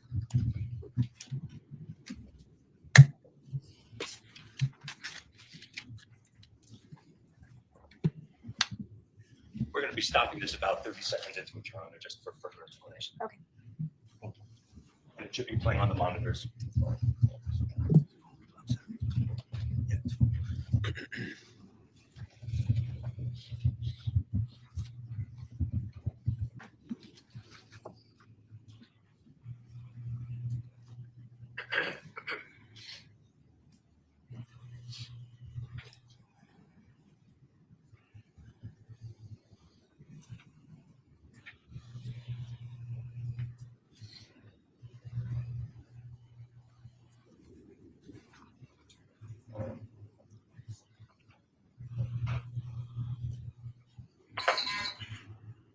All right, so now there was approximately 30 seconds there, and we can see on the video that your hand went up and pushed the button. What did we just see there? So our cameras are constantly buffering so that they're always recording, no matter what, if we don't push the button or not. So what we do when we push the button, it still records the previous 30 seconds. So that's what you're seeing there. And then when I hit the button, that's when it actually comes on. So there was no volume in that first 30 seconds. There is no volume for the first 30 seconds when it's buffering, no. So now, looking at this, first of all, just from this frame where we've stopped it, does this appear to be your body camera from December of 2019? Yes. I'm going to make my way around here without tripping over the wires. And just, can you sort of acclimate, first of all, to some of what we're seeing here? At the bottom, so at the bottom here, it says Axon Body 2. What does that mean? That's the second generation of Axon's body-worn camera. So is that the manufacturer? Yes, it is. And there's a series of numbers, it's letters and numbers, starts with an X and ends in a 4 year. Can you tell us what that is? That's the imprinted serial number that's on the body-worn camera. Is that specific to this body worn camera? Yes, it is. So if a different officer has a body worn camera, would that number be different assigned to that camera? Yes, it would be. Then up here, we have 2019-12-03. What is that? That is the time and date in UTC time. All right, so first of all, is it fair to say, is this December and does it say 3rd, 2019? Yes, it does. Okay. And you said something about UTC, I'll come back to that in a second, but then I see, is this T for time? Yes. And then it says 01:20:00. Do you see that? Yes, I do. Okay. Now, earlier you said that this was occurring on December the 2nd of 2019 at approximately 8:20. Are you able to explain sort of what the difference is? What are we talking about? Why does this not say December 2nd, 2019 at 8:20? Because it's in UTC time. Can you explain to the ladies and gentlemen of the jury a little bit about what UTC time means? So UTC time is the standard time system that controls clocks. It's like the world clock, like Greenwich Mean Time. So in Connecticut, we're 5 hours behind. We're negative 5 hours. So, for example, would you like me to provide an example? Please. For example, it's used between military, law enforcement, and businesses that have to conduct business over multiple time zones. So it's easy to coordinate. It's a coordination. So let's say I had a conference call and I wanted to have it with colleagues in London and in China. All right. I would send an email that said, I want to have it 10 o'clock UTC time. So I would know that I'm 5 hours behind. So I would be at 5 a.m. London would know they're 1 hour ahead. So they would be at 11 a.m. And in China, they know that they're 8 hours ahead of UTC. So they would be at 6 p.m. So, in other words, this UTC stamp here, based on your training and experience, what time is this effectively Eastern Standard Time? It would be 8:20 p.m. the day prior. So it would be 12/2/2019. So if this is effectively saying December the 3rd at 1 o'clock in the morning, 1:20 in the morning, if you back out 5 hours, the date would have become December 2nd, and it would be 8:20. Correct. Are you aware that since this time frame in 2019, have they abandoned this methodology today? Yes, they have. Sounds like for good cause. Yes.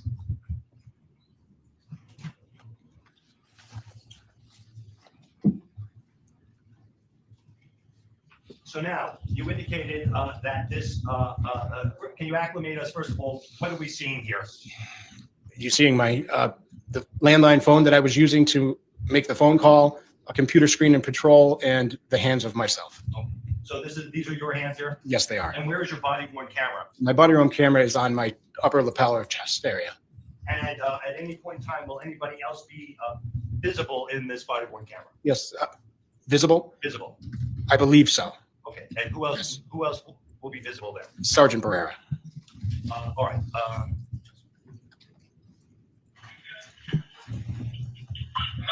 Hello, Jose. Yeah. How you doing? This is Officer Smith from Ansonia Police. All right. Hey, Is that too loud, Your Honor? I am fine with it. Everyone good? Okay. How is the court reporter with it? Fine, Your Honor. You're welcome. Well said. Thank you. Yes. I have a girl here that's saying that she's the sister of Christina Holloway. All right. Is that Christina your girlfriend? Yeah. Okay. She's saying that she couldn't contact her all day today. She said that she talked to you today, and that you said you saw her leave this morning. I saw her leave early in the morning to go to work. That's about it. Who was she with when she left? Is that your baby as well? Yeah. Okay. What did she drive? Mazda Protege 2002. 2002 Mazda Protege. What color is it? It's gold. Gold. Yeah. Do you know who it's registered to? It's registered to her. Who has the Ford Fusion? Do you know? Or the Ford Focus? No, I don't know. Does she have another car, a black car? No, not that I know. Not that you know of. Do you have a key to her house? No, I don't. Do you know who her landlord is? I'm not sure. You're not sure.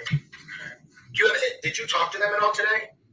So, Your Christina or your daughter? I did first thing in the morning, early before she went to work. What time did you talk to them?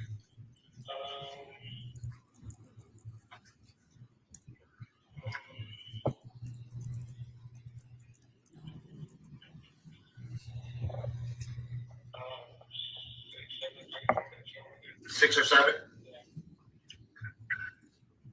Okay, this is Sergeant Barrera. I have a couple of questions myself. Is this seem odd to you that you haven't been able to talk to her all day today? Well, yeah. Because nobody can get a hold of her. She didn't show up at work, and she has your 1-year-old child with her. Well, she usually goes to the. She's going to come. Yeah. I'm sorry. Come. Yeah. She's still at the weekend.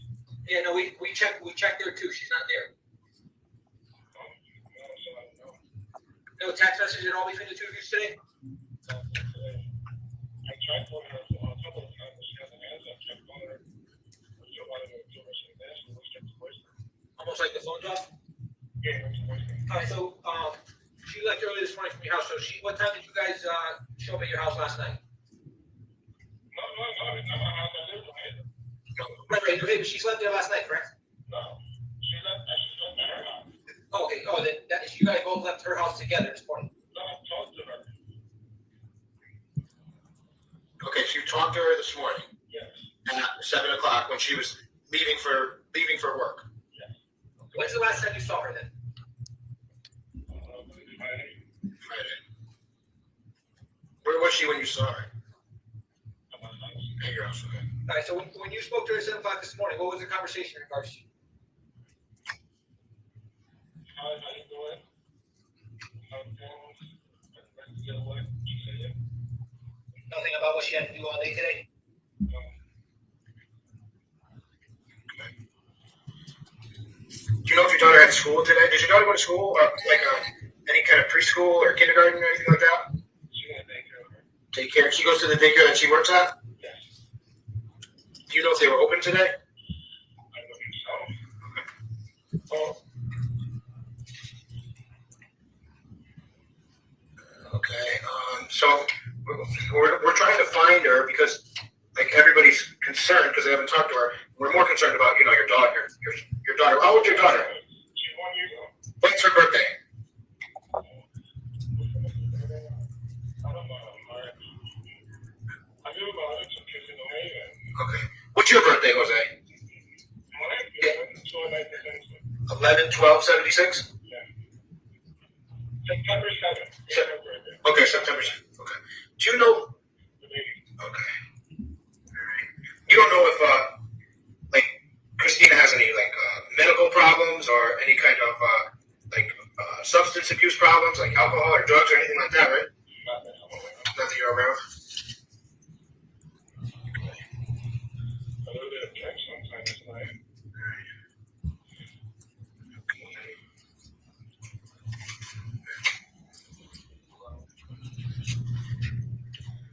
Okay.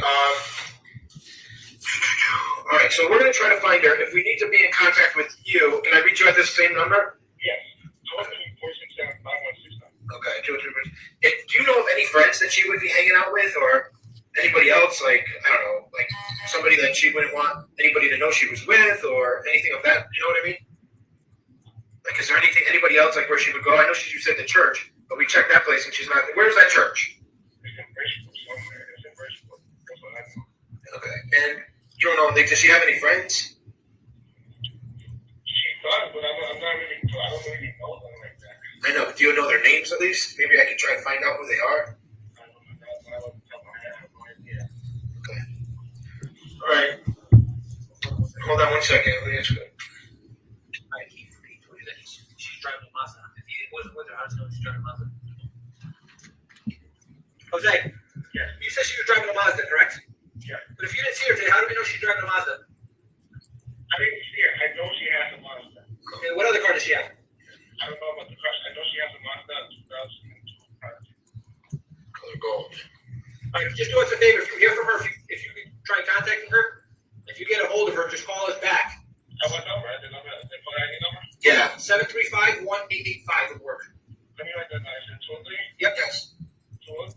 735-1885. Got you. Yeah. Try to get a hold of her too in any way that you can, or any way that you know of. What's the name to this number? It's going to be Ansonia Police Department. All right, I will. Does she have? Do you know if she has a Facebook account? She does. She Holloway. Okay. Did you see if she posted anything today? No, I haven't looked. All right. So do you normally talk to her at night, like around now? 9:30. Like 9:30 to say goodnight to your daughter? Yeah. All right. Send it next morning. All right. Well, if she calls you at 9:30 for some reason, give us a call, or tell her to give us a call, or her sister a call, so that we can, locate her. Especially your daughter. We're really worried about your daughter. Okay. Will do. All right, sir. All right. Send it up. All right. Thank you. Have a good day. You too. Bye bye.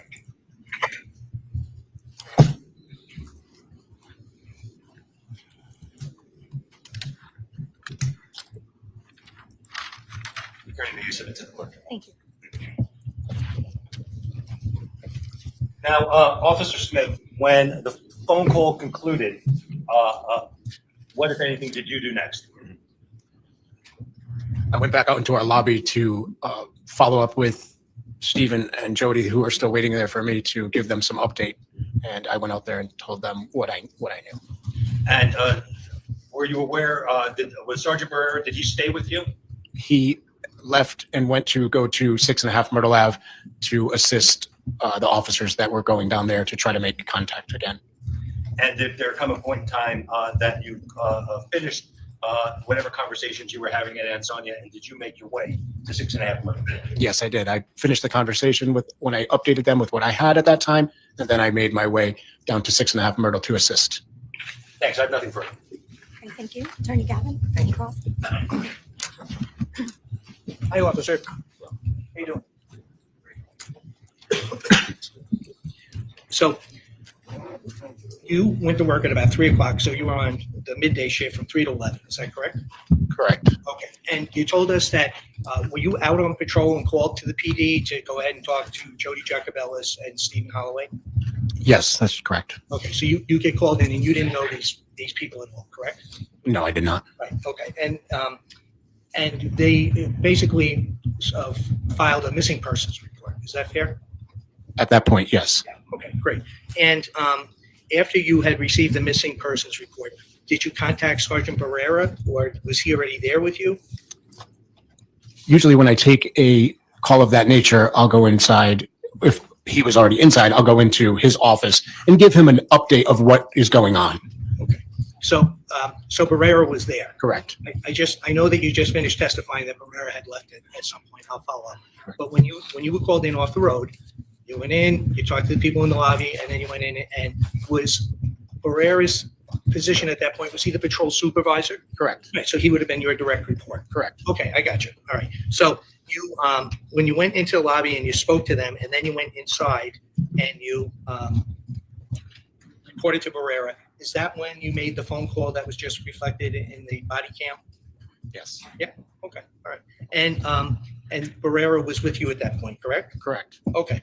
And then there came a point that after the phone call, you went back outside and you spoke to Jody Jacobellis, correct? Yes, And Stephen Holloway. correct. And who is Jody Jacobellis? At that time, I believe she was a family member, is what she told me. Okay, A girlfriend of Stephen. right. I don't recall it, right, like exactly her. Let me see if I can help you out, okay? Stephen Holloway is I know. Christine Holloway's brother. Correct, I know that. Okay, so we're good there. And Jody Jacobellis was Stephen's girlfriend. Is that consistent with your recollection? Yes, Yeah, okay. All right, so after you had the phone call that we just saw, right, that was recorded on your camera, is that when Barrera left and went to 6.5 Myrtle? after the phone call was finished? Yeah. Yes, Yeah, okay. And did you then go back out to the lobby to talk to Jody Jacobellis and Stephen based on what you learned in that phone call? yes, I did. Okay, all right. And then did you stay at the Ansonia PD at that point? No, I did not. Okay. Did you go and ask Jody Jacobellis and Stephen Holloway to wait at the lobby there? Yes, I did. Okay. And eventually, I know that you testified that you went to 6.5 Myrtle. Is that correct?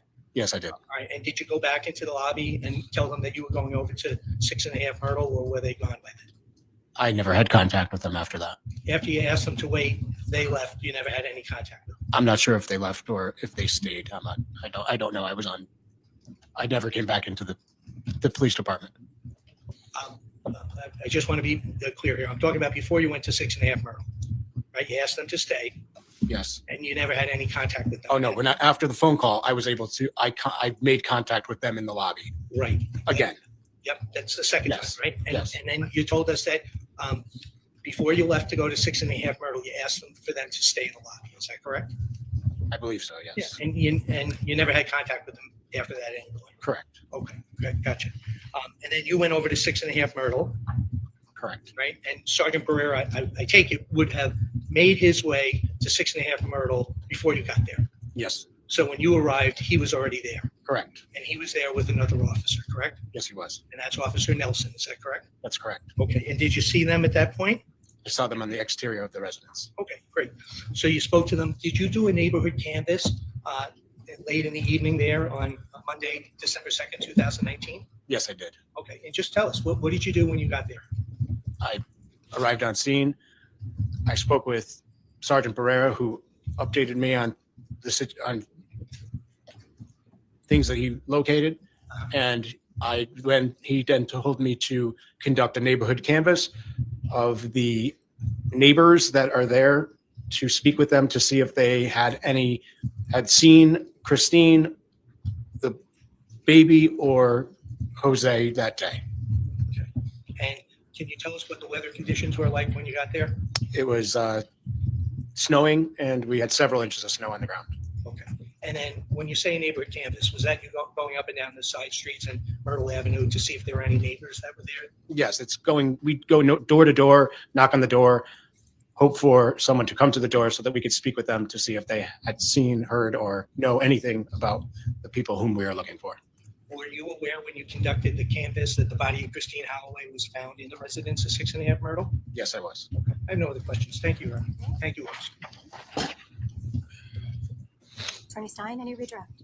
Yeah, sure. Just one brief You may question. proceed. During this canvass, Officer Smith, in addition to asking the questions that you were asked, did you ask anything about cameras, ring cameras, or any other surveillance systems that people in the neighborhood might have had? Yes, I did. Is that part of the standard questions that you would be asking, or other officers would be asking when you're doing a canvass such as this? Yes, it is. And if the people have cameras, is that something that you would ultimately report in a report Yes. for follow-up by some other officer? Yes. No other questions. Thank you, Oh, Ron. very good, thank you. All right, thank you, officer, you're all set. Please watch your step as you exit. Please watch your step also across the floor. There are some wires there. All right, so at this point in time, I'll just note it is 7 minutes to 1. We do take our lunch break between 1 and 2. So I think it's a good time to go ahead and take that lunch recess. I do want to remind the jurors that you are not to discuss this case with anyone including each other. I will let you know when the appropriate time is to do that. You are going to please leave your notebooks on your seat with the pen. Enjoy your lunch.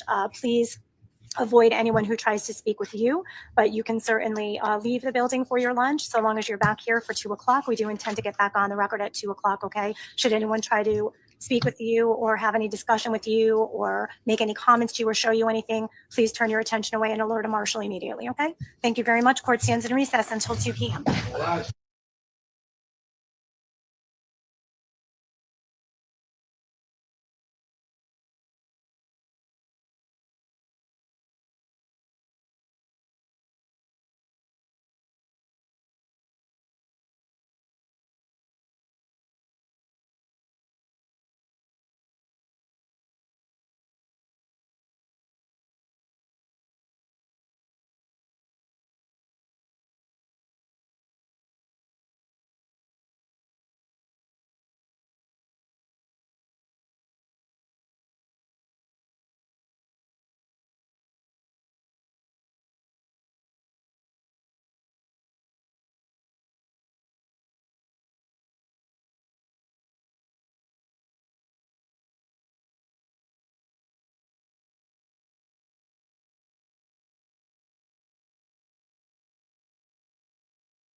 You can be seated.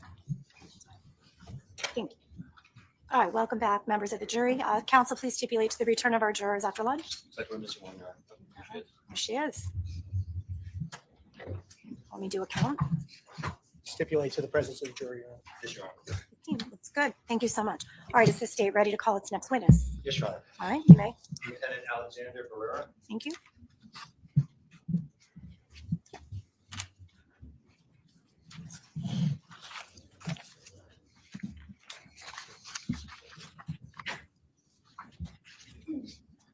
Good afternoon. If you would please step up into the witness box, remain standing. Madam Clerk is going to put you under oath. Thank you, Madam Clerk. Please raise your right hand. Do you solemnly swear, solemnly and sincerely affirm, as the case may be, that the evidence you shall give concerning this case shall be the truth, the whole truth, and nothing but the truth, so help you God, or upon penalty of perjury? I do. Please state your full name, spell your last name, and state your badge number for the record. Alexander Barrera. It's Barrera. It's badge 43. Okay, thank you. Thank you. You may be seated. Sorry, I'm going to ask you to keep your voice up, okay? Okay. Thank you. Good afternoon, Lieutenant. Good afternoon. Again, I'll reiterate as well, if you can pull yourself a little bit closer to that mic, and remember to keep your voice up so that everyone can hear you. First of all, who are you employed by? The city of Ansonia, In what capacity?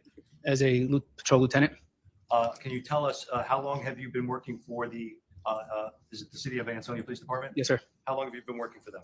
for 20 years. And can you tell me a little bit about your background, your training, and your experience? I was hired in 2004 by the Ansonia Police Department. In early 2005, I graduated a state police academy. I went on to do patrol work where I was responsible for handling and investigating day-to-day calls for service as well as proactive policing. While in the Ansonia Police Department, I was assigned to the DEA task force out of New Haven, and I was there for 3 years investigating narcotic cases, not only in Ansonia, but throughout the state. In 2015, I was promoted to patrol sergeant. My responsibilities there was to supervise and oversee the shifts. Last month, I was appointed to lieutenant. Congratulations on your promotion. Thank you. Referring back to now the timeframe of December of 2019, were you employed by the Ansonia Police Department in that timeframe? Yes, I was. And specifically on December the 2nd of 2019, were you working on that Monday, December 2nd of 2019? Yes, I was. And at that time, what was your rank? Patrol sergeant. And can you tell me what shift you were working and what your assignment was that day? Yes, I was working our evening shift, which was 3 p.m. to 11 p.m., and I was assigned as the shift supervisor. Shortly before 8 p.m., did you have reason to come into contact with Officer Paul Smith? Yes, I did. And where did that occur? In the patrol room at the police department. Were you Officer Smith's supervisor that evening? Yes, I was. And did he make you aware of a matter that he was working on? Yes, he did. And what was he working on? He informed me that he was working a missing person complaint pertaining to Christine Holloway and Vanessa Morales of 6.5 Myrtle Ave. He explained to me that Christina did not go to. Objection, Your Honor, unresponsive. Sustained. Did, with regard to that investigation, are you aware with what he was tasked to do? Yes, he was tasked to investigate a missing person complaint. He advised me that the party.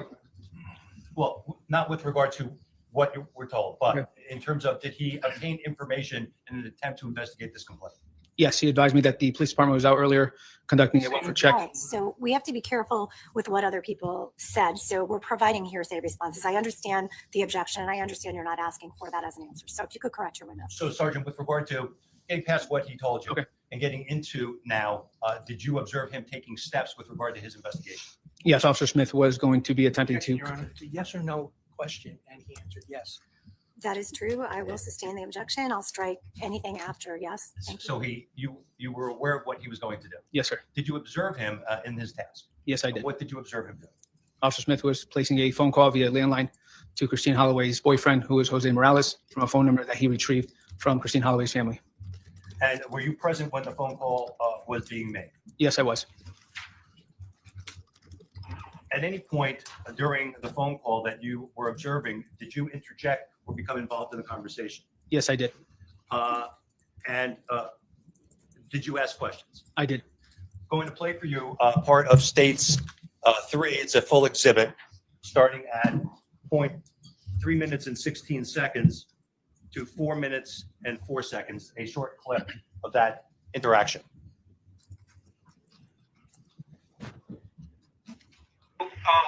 She left early this morning from your house. So what time did you guys show up at your house last night? No, it's not my house. I live in New Haven. No, right. Okay, but she slept there last night, correct? No, she slept at her house. Oh, okay. Oh, you guys both left her house together this morning. No, I talked to her. Okay, so you talked to her this morning Yes, at 7 o'clock when she was leaving for work. yes. When's the last time you saw her then? What is Friday? Friday. Where was she when you saw her? At my house. At your house, okay. All right. So when you So now, when you asked Mr. Morales, she slept there last night. Why did you ask him that? Because early in the conversation, he had stated that he last saw her leave that morning with Vanessa for work. And did you make any assumptions based on that statement? Yes, I assumed that they were together, and I was trying to ascertain what time they got to the house that evening prior. And at some point in time, did Mr. Morales change that earlier statement? Yes, he did. And what did he indicate to you? He now indicated that he didn't see them on Monday morning, that in fact that he only spoke to them, and that the last time he did see them was on Friday. When the conversation ended, what, if anything, did you do next? At this point, I advised Officer Smith that I was going to be heading to 6.5 Myrtle Ave with Officer Nelson there. I wanted to see the residence for myself. When did you make your way to 6.5 Myrtle Ave? I did. And can you describe the conditions at the time once you left the Ansonia Police Department?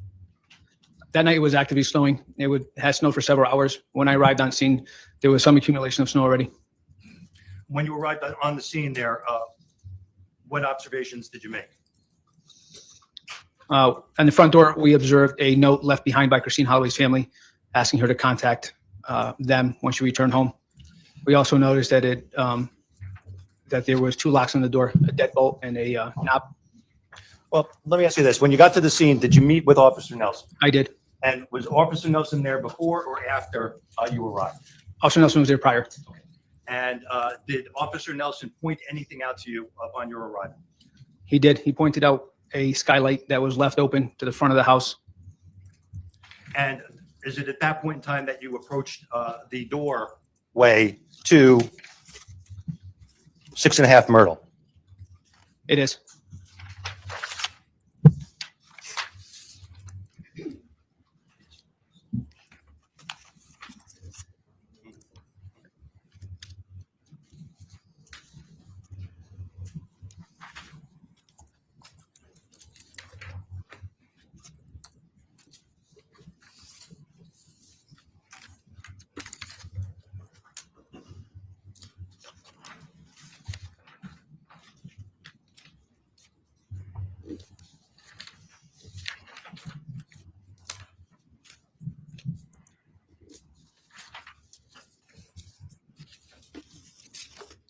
Are these all separate or?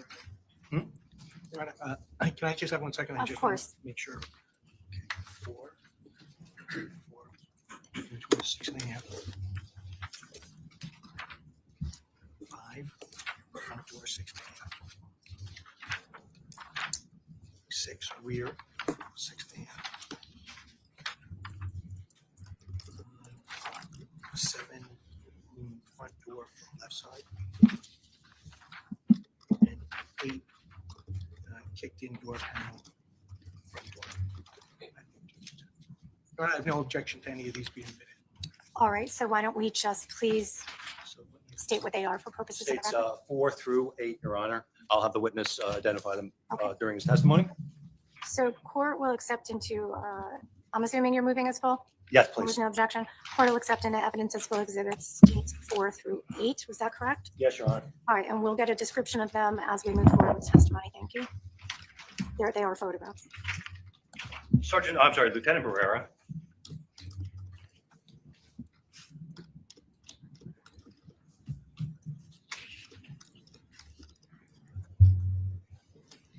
Showing you what has been marked as stage 4 as a full exhibit.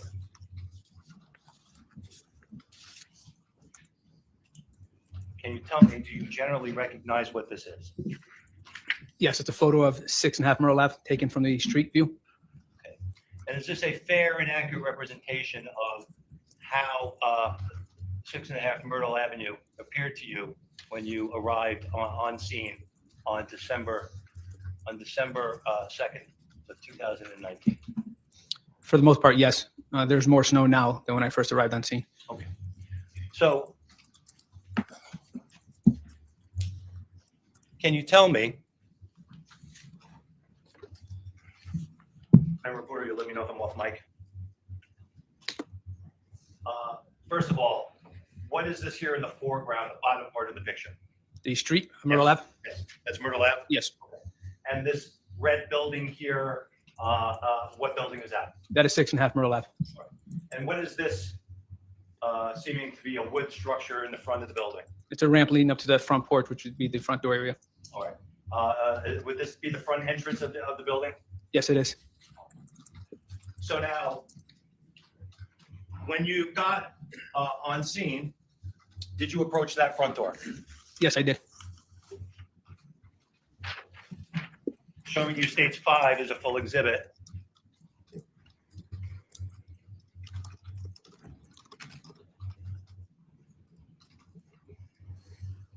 Can you tell me what you recognize that to be? That is the front door of 6.5 Myrtle Ave. All right. And is this a fair and accurate representation of how 6.5 Myrtle Ave looked on the evening that you arrived? Yes, except the same caveat, there's more snow on the ground than when I first arrived, as well as the damage I did to the door on the bottom right there. So the damage, forgive me, I'm stepping in television camera cords with tape on it.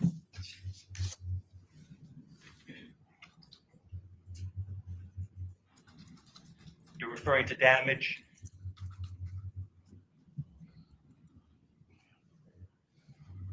Do you see the damage now that I've zoomed in on the shot? Yes. And can you describe with your words what you're talking about? Yeah, the bottom right panel of that door was kicked out. That's the damage I'm referring to. And who did that damage? I did. Am I correctly identifying at this point there what you're referencing? Yes, you are. Let the record reflect that the prosecutor did point out the lower right. Inside the quadrant screen door, of Your the Honor. door, inside the screen door. Thank you.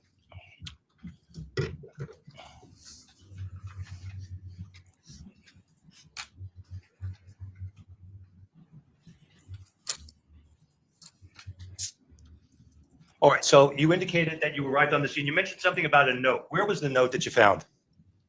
The note was on the front door. And did you take the note down? Did you read the note?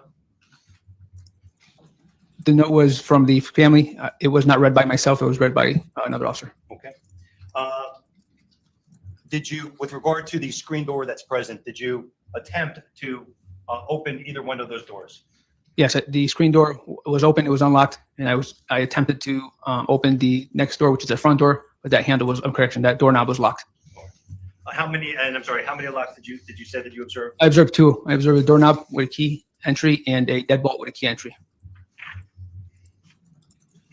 And after you tried the lock, the front door, and found it locked, what, if anything, did you do next?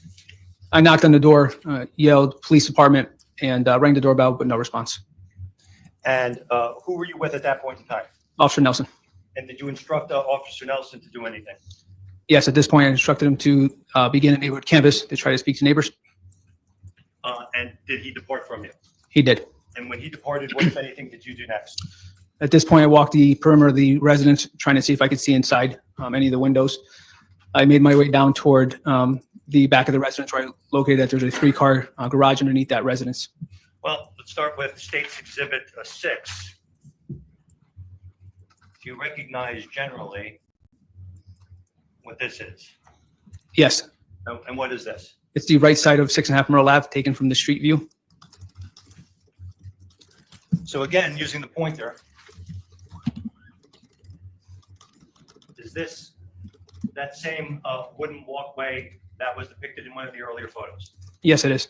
Is this the front door where? Attorney Stein, I'm sorry, I don't mean to interrupt you, but we need to make an accurate record. If you I will could do just try to narrate the area of the photograph to which Sure. you are referring. Thank you. I'm pointing to the upper left corner. There's a wooden railing type of structure.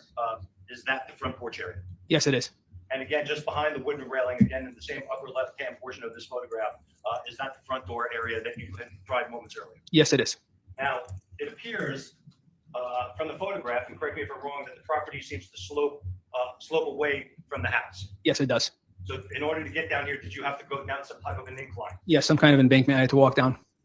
And when you went down this embankment, you are now what appears to be in the bottom right-hand corner. I see at least a door, 2 doors and a window and a brick structure. Did you determine what that is? Yes, that was the 3-car garage portion of that building.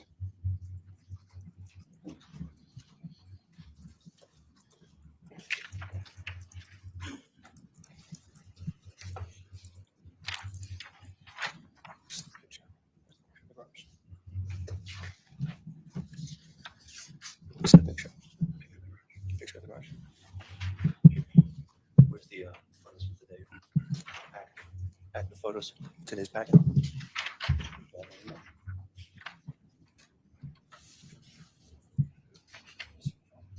Just gonna get that. Just.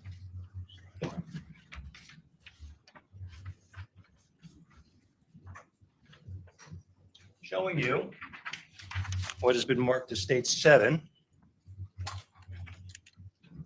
Full exhibit. Can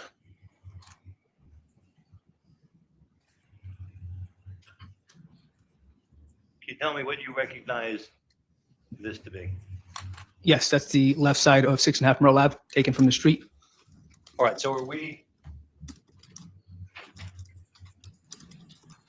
you, as the person who took the photograph, standing effectively out on the front on Myrtle Ave? Yes, sir. And would this be looking down the left side of the property from the street? Yes, sir. And with regard to this photograph, I believe you said that Officer Nelson made an observation with regard to a skylight? He did. And does this picture depict the area of the skylight? It does. If I zoom in,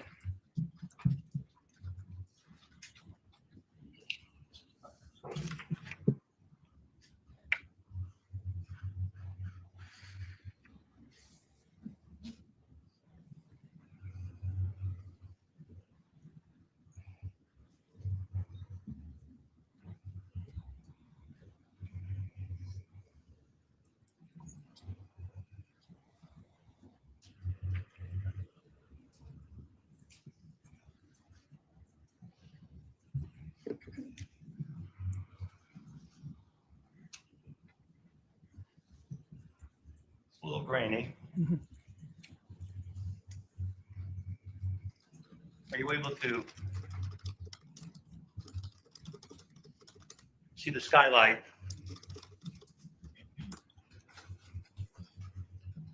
right in here? Could you just identify for Yes, the I will, record? Your Honor.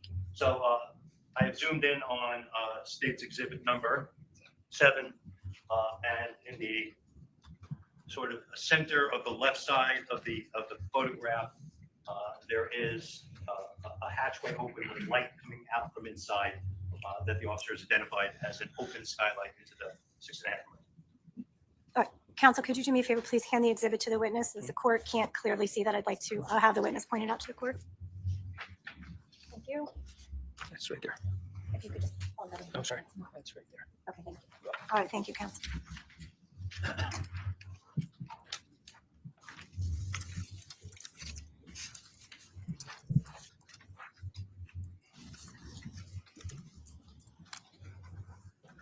I'll take that exhibit.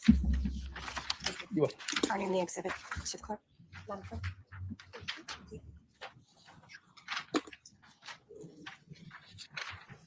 Your Honor, I've just asked the clerk to mark State's 10. I don't believe there's an objection from the defense.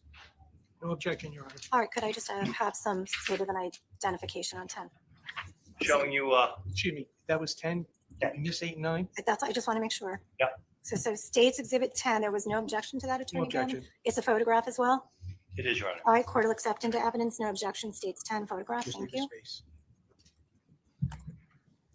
So now, Officers, Sergeant Barrera, I'm sorry, Lieutenant Barrera, are you able to identify what this is? Yes. And what do you recognize this to be? Those are the 3-car garage that are located beneath 6.5 Myrtle Ave toward the rear of the property. And so when you came down that, from the front of Myrtle Ave, down the slope, past the right side of the building, is this the, when you came around the back, would this be the back side of the property? Yes, sir. And then ultimately, if you continued around to the left side, would bring you back up to the area where the skylight picture was? Yes, sir. Now, with regard to how this property sits on Myrtle Avenue, the residential entryway faces Myrtle Ave. Is that my understanding? Yes. If I'm standing and looking at the front of the house here on Myrtle Avenue, is there a street off to my right? Yes. What street is that? Dodson Place. And looking at the front of Myrtle Ave and off to my left, is there a street over there? Yes. And what street is that? West Street. And now, if I were looking through the house back to this garage door area, is there a driveway associated with this garage door? Yes, there is. Where does that driveway exit onto? Onto Cottage Ave. So the house is addressed as Myrtle Ave, but you enter into the driveway off of Cottage? Yes. Now, with regard to when you walked around, did you make an observation with regard to this window that is above the center bay there? I did. And what observation did you make? I observed that window to be open, and it appeared to be a bay window to the residence above the garage. So is it fair to say that the residential unit sits above the 3-car garage below? Yes. And during your walk around the property, first of all, as you're coming down the right-hand side, there were several doors on that right-hand side as well as a window. Did you try those doors? Yes. Were you able to gain entry through any of those doors? I was not. Were they all locked and secured? Yes, they were.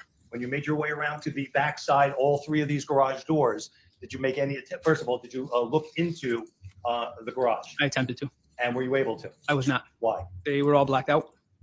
So there was glass, but was it painted over? It seemed like painted over. And with regard to these garage doors, did you try to lift or try to open any of these doors? I did. And were they all secure? They were. And as you made your way then around the opposite side, were there any other doorways on the opposite side? Not that I remember.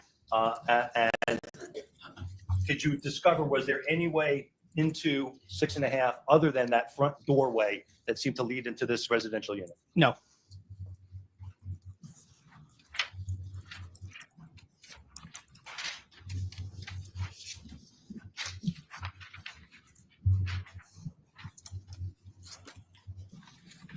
Now, after you did this walk around,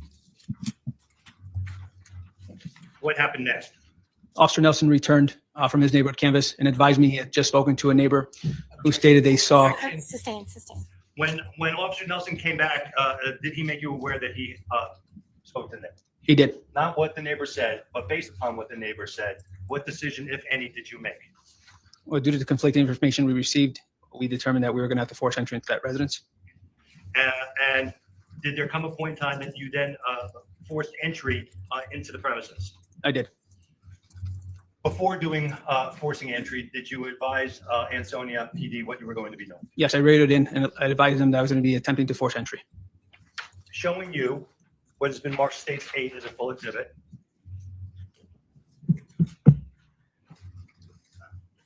Do you generally recognize what this is? Yes, I do. What do you recognize this to be? That's the panel that I kicked out in the front door. All right. So now, depicted in this photograph, which has a red door, there's a hole here in the bottom right-hand panel on the center portion of the screen. Is that what you referred to when you kicked out this panel? Yes, it is. And likewise, we see two brass-colored locks along the border of the red door, a doorknob type and a deadbolt type. Did you try? Were those the locks that you had indicated you tried to open earlier on? Yes, they are. Now, when you kicked out this panel, why did you kick out that panel? To try to conduct the least amount of damage to that door. This way I could have reached in and unlocked both those locks. Okay. Before you kicked in the panel, did you do anything with alerting to people inside? Yes, again, we yelled police department prior to doing that. And did you receive any type of a response from the inside? No, we did not. After you kicked in this panel, what happened next? I reached my arm in to attempt to unlock both locks. As I got to the deadbolt, I then realized it was a double-sided key lock, and unfortunately, there was no key on the other side. All right, so when you say a double-sided key lock, what does that mean? The interior lock portion of the deadbolt looks just like that. Instead of having a bolt action to unlock it or to lock it, it's a key that is needed to be inside of that keyhole. So first of all, referring to what would be the top of the two locks, is this the deadbolt that you're referring to? Yes, it is. And it appears that a key would fit into the front of that lock, does it not? It does.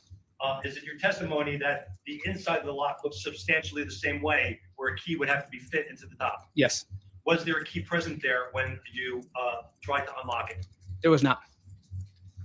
And after discovering that, what, if anything, happened next? At this point, I could see that there was lights on inside that residence. Again, I yelled out police department and then began to kick the door until entry was made.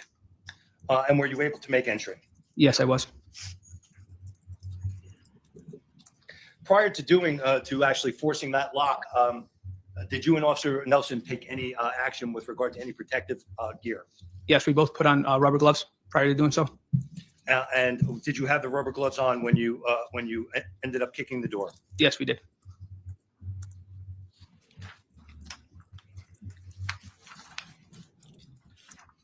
Once you were inside, tell us what happened next. Well, once we were inside, we realized it was a studio-style apartment with a open floor plan. It wasn't very big. It was essentially the same size as the three-car garage beneath. I proceeded to go in first. Officer Nelson followed behind. When I proceeded straight through, Officer Nelson went to my left. Directly on my right-hand side, I observed a crib and a rocking chair. When I shined my light inside that crib, I noticed there was no sheets or bedding on that crib. I proceeded to go into the living room, where I noticed the ceiling fan was left on and it was set at high. I continued into the bedroom of that residence and noticed again that bed had no sheets or blankets on it. At this point, Officer Nelson, I could hear yell something to the effect of, "Oh shit, oh fuck," and it was coming from the bathroom area. At this point, I immediately proceeded to the bathroom. When I walked into the bathroom, I noticed in the tub a pale, naked female body laying in there. Next to her was what appeared to be a human internal organ, now laying outside her body, next to her in the tub. Her hands were also covered with what appeared to be dry blood. Once you made that observation, did you give any instructions to Officer Nelson? Officer Nelson and I both backed out of the bathroom. I advised him to continue to clear that residence and to look for the baby. And did you and Officer Nelson continue to try to clear this apartment? We did. We continued. And did you make any observations while you were there? Yes. In the living room on the carpet next to the crib was a large dry blood stain. It was very faint, almost like it appeared to have been recently washed. Had you noticed it when you came in? I did not. Did you continue to look around the apartment for the child? Yes, we did. Were you able to find the child? No, I was not. When you ended up clearing the apartment, what further steps did you take after that? Once we cleared it, I had Officer Nelson and I retreat from the residence to secure that that crime scene. And during this entry, were you wearing your department-issued body-worn camera? Yes, I was. Did you review it prior to coming in today? Yes, I did.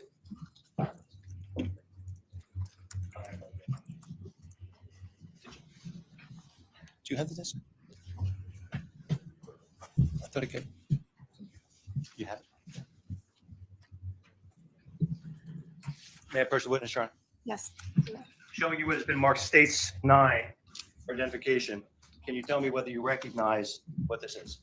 Yes, it's a DVD copy of the body camera. And prior to coming into court today, did you review this DVD body camera? Yes, I did. Is it a fair and accurate representation of the events that you've just recently described? Yes, it is. And did you record any identifying information on this DVD to ensure that this is the DVD that you saw? Yes, I did. And what identifying information did you place on there? I initialed it and placed my badge number on there. Do you see your initials and your badge number on this disc? Yes, I do. I would offer this, Your Honor, States 9. No objection. All right, with no objection, court will accept into evidence as false States 9. Thank you.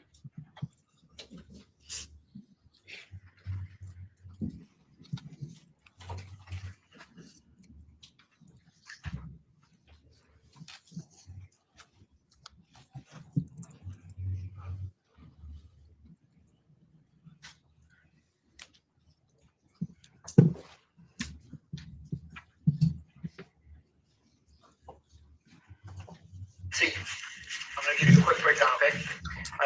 Earlier today, we had a missing person, technically just trying to make contact with that number 6.5 Myrtle left. They came out, Sergeant, I feel compelled to ask you about this painful marking here.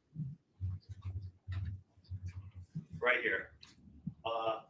December 3rd, 2019 at 1:47. Your testimony earlier was that this occurred on December the 2nd at approximately 8:40 p.m. This seems to say December 3rd at 1:47 a.m.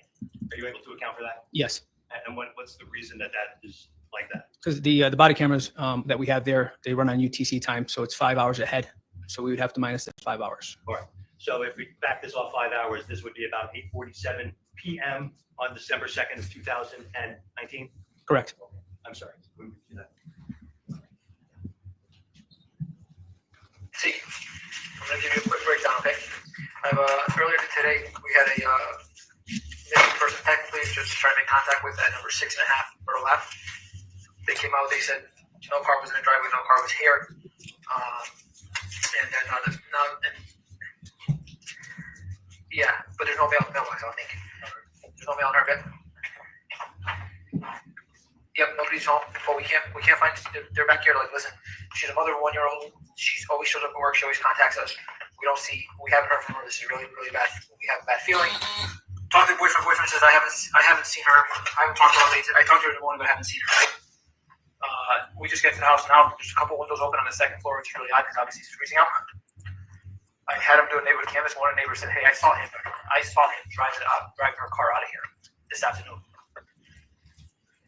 I can't get into the house. I'm gonna kick in the door in a minute.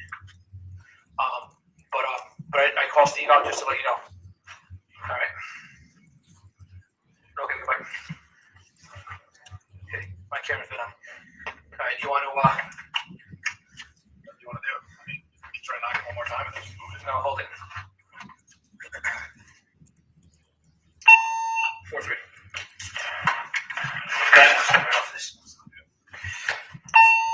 We're gonna attempt to make entry.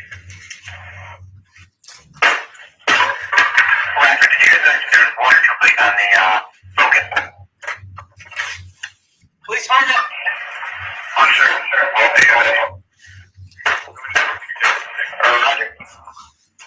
There's no key, Nelly. There's no key.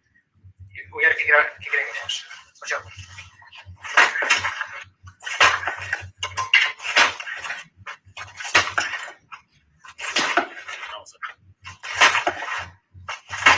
Get traction to the foot. Police found it. Please. Police found it.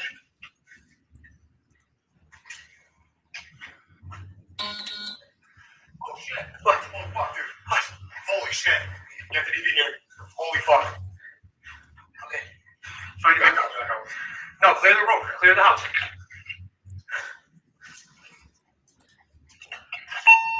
Going through the detail, I'm gonna need you here.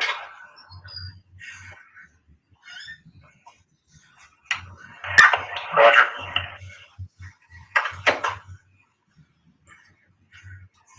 Okay. Nelly, clear. I need the bed searched, please, under the bed. Fuck, no kid. No kid.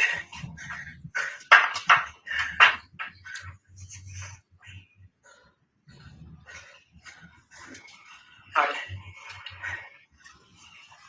Exit. Exit. Yeah. Okay, exit.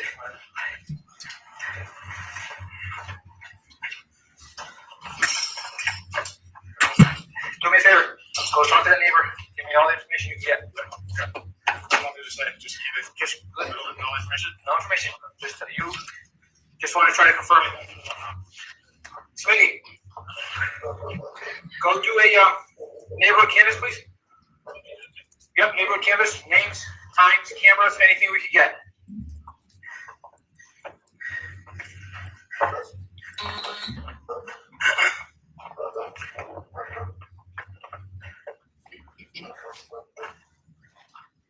Turn off my camera and have a conversation.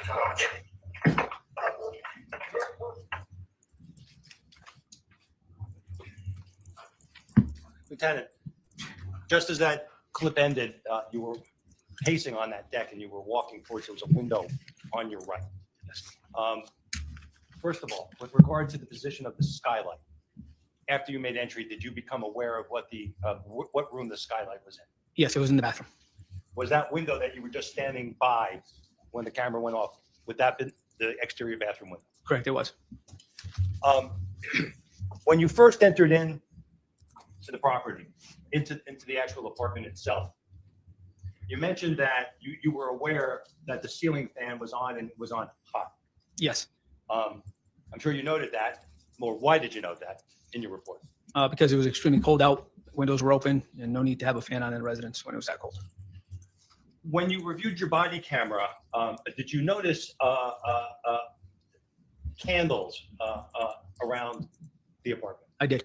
Did you point out that there were candles burning in the apartment when you made entry? I did not. Well, you didn't put it in your report. Correct. Did you see it on your body camera when you were reviewing your body camera? Yes, When you backed out, you made a reference to D2. yes. Who is D2? Detective Adcox. Was he working at that time? He was. Was he the only detective working that evening? He was. And did you request him to come to this? I did. And you were having a phone call both before and after this video started. Who were you speaking with? Lieutenant Lynch Who was Lieutenant Lynch to you at that time? is the supervisor of patrol.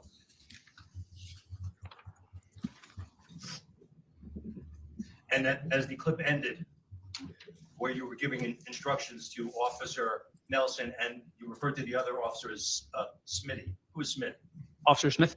Would that be Officer Paul Smith? Yes. Was that the officer you were involved with on the telephone call shortly before going out to the scene? Yes, it was.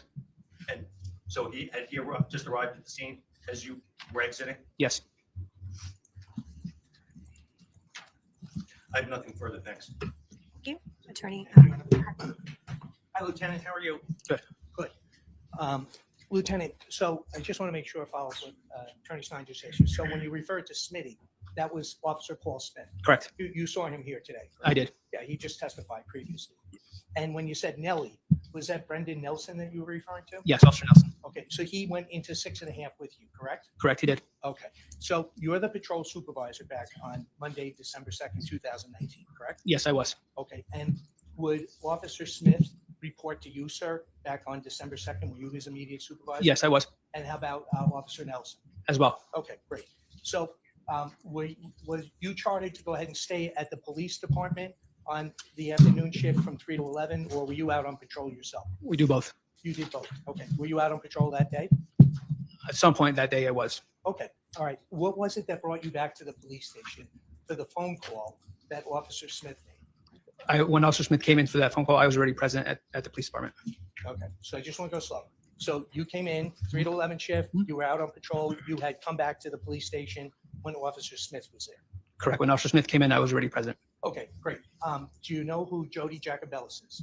I know the name, but I know the name. Okay, I'm going to ask you one other name, Stephen Holloway. Do you know who that is? I know the name. Okay, did you interview Jody Jacobellis or Stephen Holloway prior to the phone call that was made to New Haven, Connecticut between you and Officer Smith? I did not. Okay, so you had no contact with them?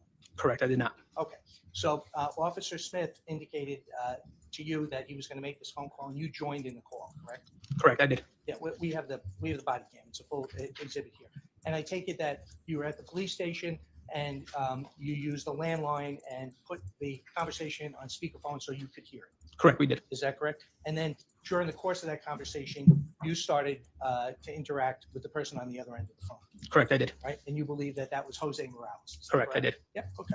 All right. And then when Officer Nelson first showed up at 6.5 Myrtle, were you there, sir? Officer Nelson was present prior. Prior to you arriving? Correct. Right, okay. And so we saw it was snowing out when you got to 6.5, Yes, it was. correct? Okay. And had he done any work to your knowledge prior to you arriving there? Yes. Okay, and just in your own words, just tell me what your understanding is what he did. He attempted to make contact with anybody in that residence there, and he walked the perimeter of that residence. Okay, so Officer Nelson's here, was he, I think he answered this, he was a direct report, he was the patrol supervisor, correct? Correct. Okay, great. So he gets there first, you make the phone call, you go over there, Officer Smith is not with you when you arrive at 6.5 Myrtle. Correct. He was not. Right, okay. And then was that the first time that day that you were at 6.5 Myrtle? It was. Had you ever been there before? I was not. Okay, great. So you get there, it's snowing out, you talk to your subordinate, Officer Nelson, what did he see, what did he do? And then you approached the ramp that went up to the front door. Correct. Is that correct? Okay, great.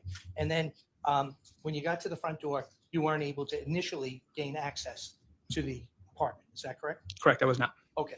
And did you ask Officer Nelson to leave at that point?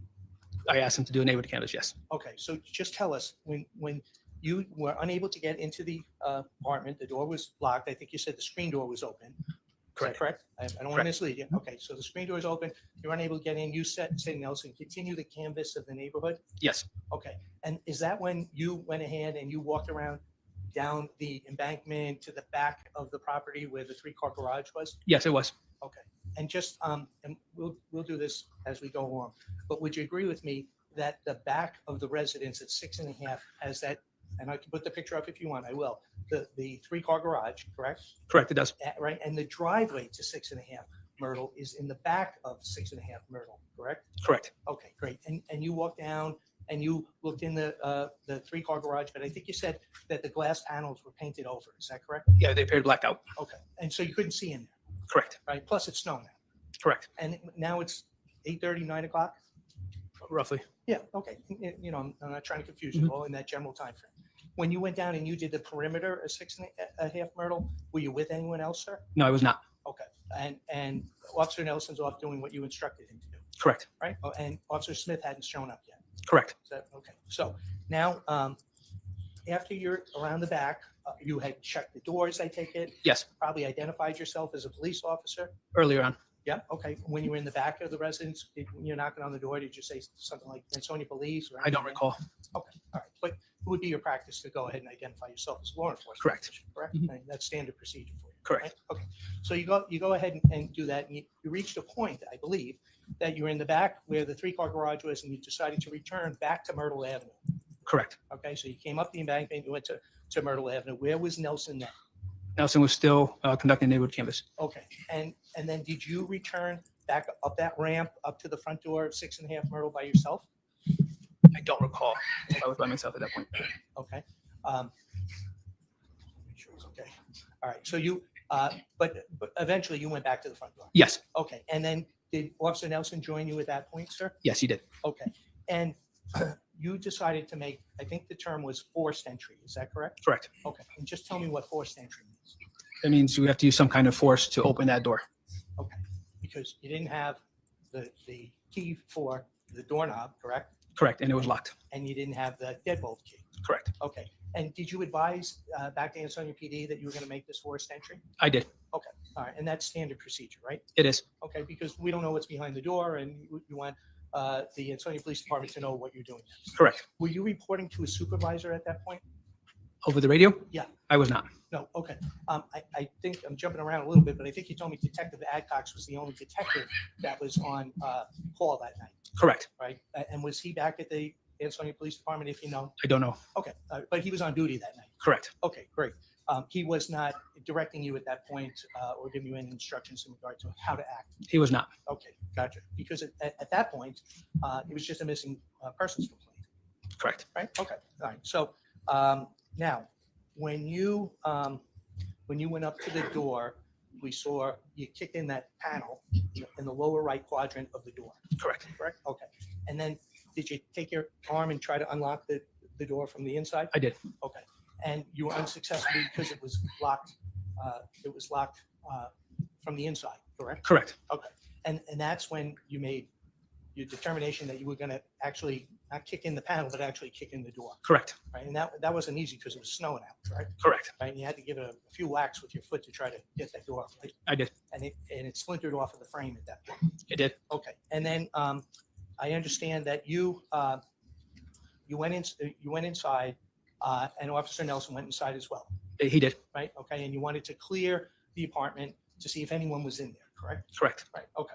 And then you heard whatever he said, oh shit, oh fuck, or something like that, when he had gone into the bathroom, I did. right? And he at that point had observed Christine Holloway's body, correct? Correct. Right. And you followed him in there at that point, Correct. right? And did you see Christine Holloway's body at that point? At that point, I saw a white, pale female lying there. Okay. Because it seemed from the video that you were only in there momentarily. Is that correct? Correct. Okay. And then after you had observed the body, then you wanted to clear the apartment to make sure there was nobody else there, Correct. right? And you did that, and Officer Nelson did that pretty quick, right? Correct. And you directed him, hey, look under the bed, for example, correct? Correct. And did you look in the other closets or other doorways or anything else in the apartment there? The closets we did. Yeah, okay. And you were only in the apartment for maybe a minute or so after you had observed the body? Roughly. Yeah, well, okay. And then just tell me in your own words, you both went outside, correct? Correct. And what steps did you take next, sir? Once we exited the apartment, we secured the front door or closed the front door to secure that residence. I advised Officer Nelson to continue his neighborhood canvass, beginning with the individual that he had just spoken to. Okay. And do you know the individual's name?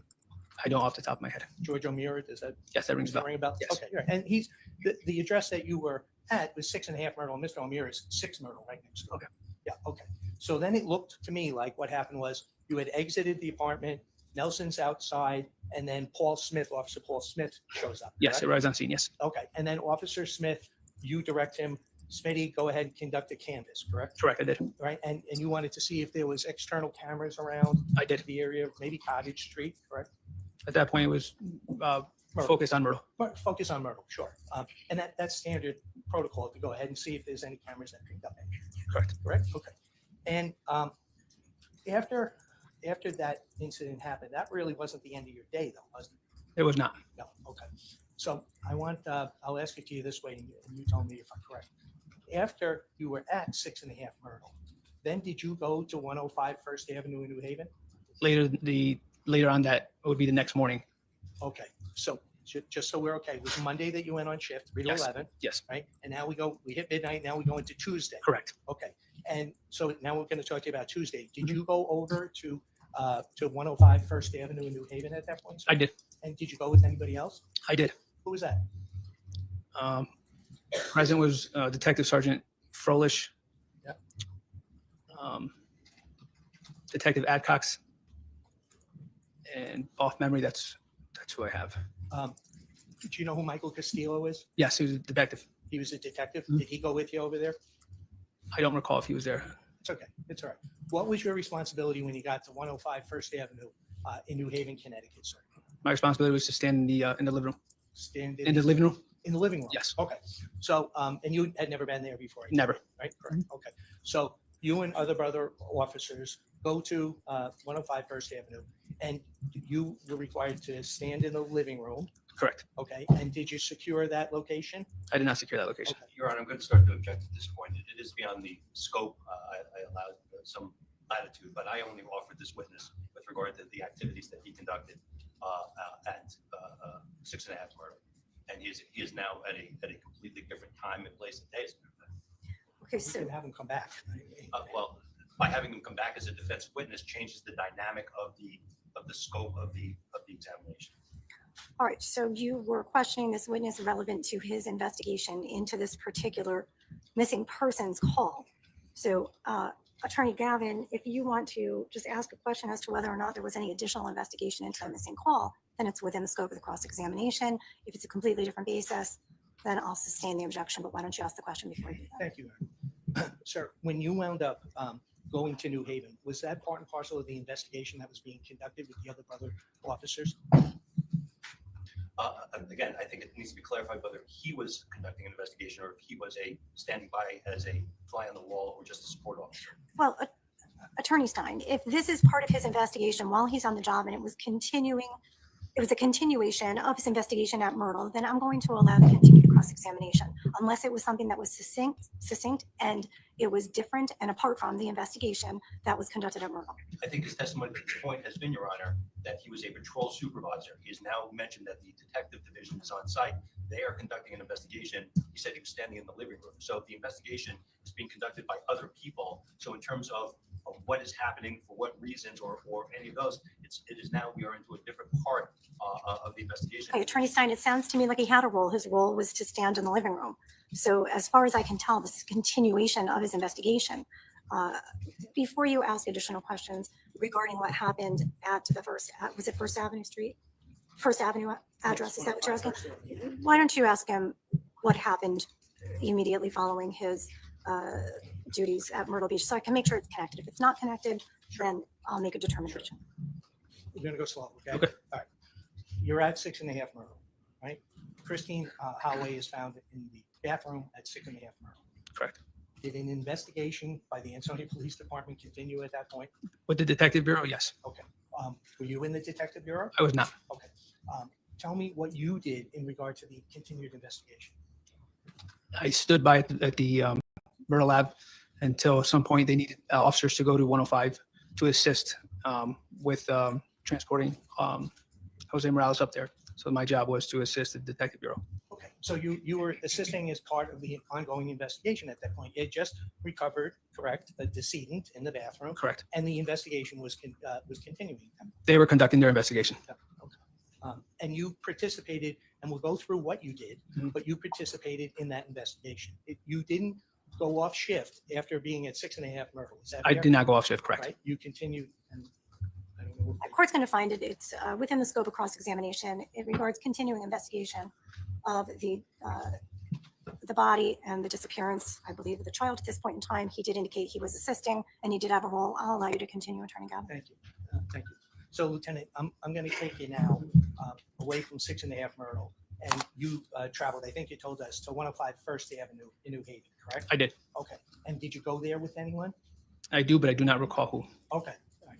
When you got there, were other Ansonia police officers present, sir? They were. Okay. And who was that? From my recollection was Detective Sergeant Frolish, Detective Adcox, Yep. and Detective Castillo. And Detective Castillo. Castillo. Okay. So you got there. Was Jose Morales located at 105 First Avenue in New Haven that evening? It would have been Tuesday morning now, the 3rd. Was he there? I don't know if he. I was not. I don't know if he was there when I got there. Okay. Why don't you explain to us what you did when you got to 105 First Avenue? So when I was dispatched to go there, it was to actually transport Jose Morales back there. It wasn't the initial call. All right. If that makes any sense. Okay. Let's go slow. Yep. So someone directed you to go to New Haven rather than go back to the Ansonia Police Department, correct? No, from 6 Myrtle Lab, I went back to the Ansonia Police Department. Okay. And how long were you there at the police department? Probably a few hours. 2 hours. Okay. A few hours. Yeah. A few hours. Okay. I'm not trying to. I know you're box in the exact minute. All right. So you're at the Ansonia Police Department. What caused you to travel to New Haven? They needed the DB needed assistance, which is the Detective Bureau, to transport Jose Morales back home. Okay. transport him back home from where to where? From the Ansonia Police Department back to his residence. Okay. And when you were at the Ansonia Police Department for 2 hours, was that the time frame that Mr. Morales had voluntarily gone to the police department and given a statement to the detectives? That I don't know. You don't know if he was there? I don't know if he went, how he got there, or if he was there voluntarily. Okay. Did you participate in the interview at all? I did not. And as you sit here right now, you have no idea how he got to the Ansonia Police Department? I do not. Oh, interesting. Okay. So now you're at the Ansonia Police Department and somebody asked you to transport him? Correct. To assist the detectives to transport him back to his residence. All right. Well, you tell us, what does it mean to assist the detectives to transport him back to New Haven? They needed additional bodies to go there. Was he in your patrol car, sir? He was in a detective's car. Okay. This is getting a little confusing for me, so bear with me. Mhm. You're at the Ansonia Police Department and Morales is at the Ansonia Police Department. Correct. And somebody made the decision to return him to his home in New Haven, correct? Correct. And you were asked to assist in that endeavor. Correct. But you were not asked to go ahead and take him in your car, your patrol car.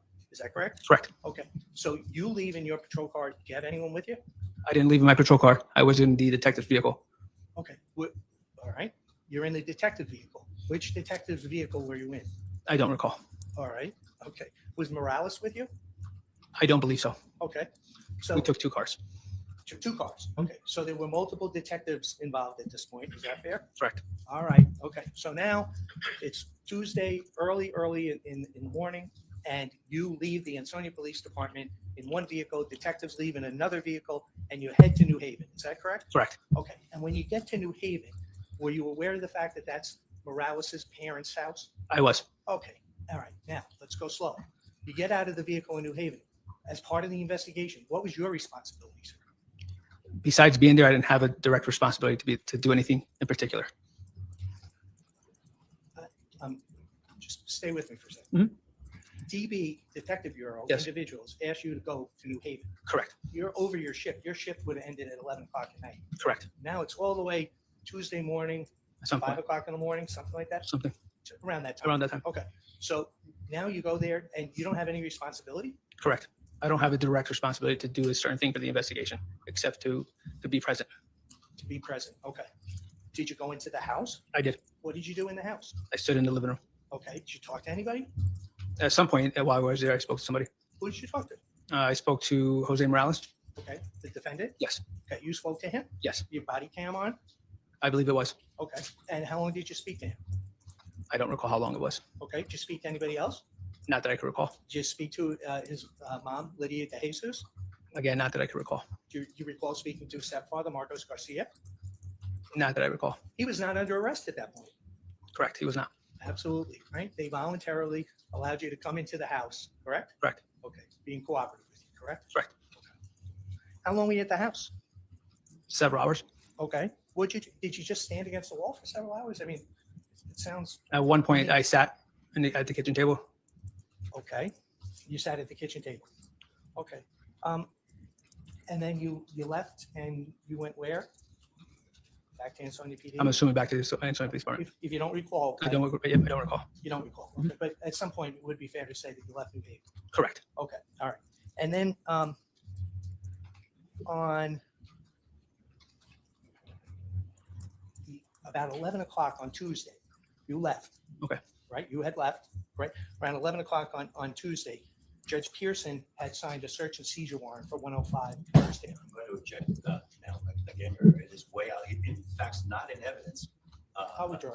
It's withdrawn. So you're going to withdraw the question, ladies and gentlemen of the jury. Just cross that question out if you wrote it down. Some of you are taking notes. The question's been withdrawn.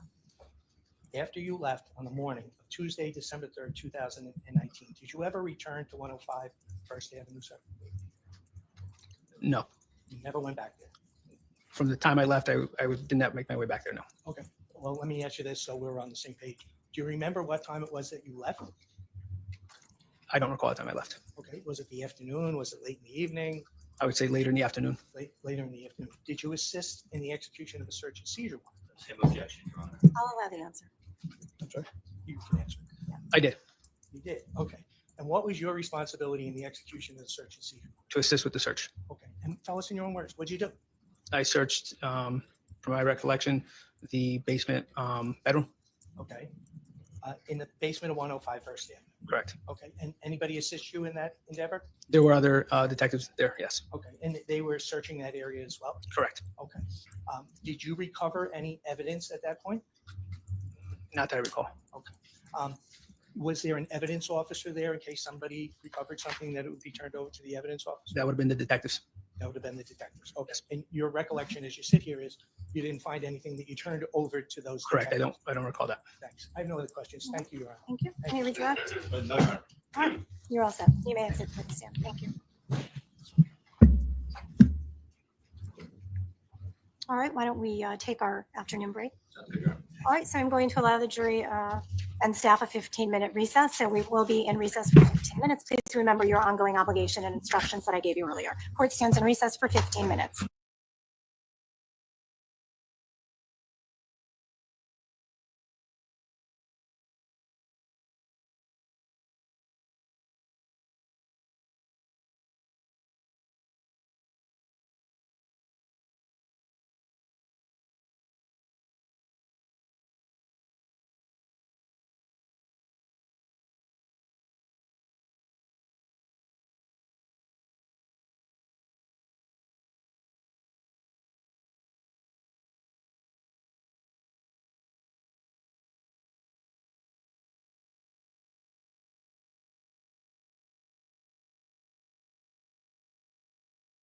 Madam Clerk.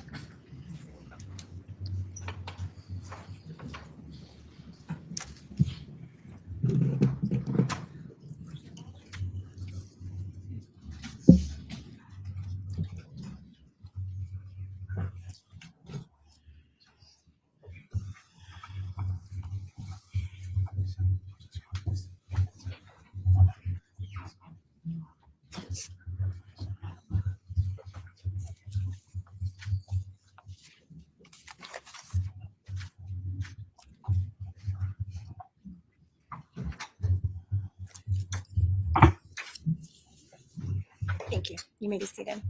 All right, counsel, if you would stipulate to the return of all of our jurors. Stipulate to the presence of the jury. All right, thank you so much. The state may call its next witness, please. George O'Mara, please, Your Honor. Thank you.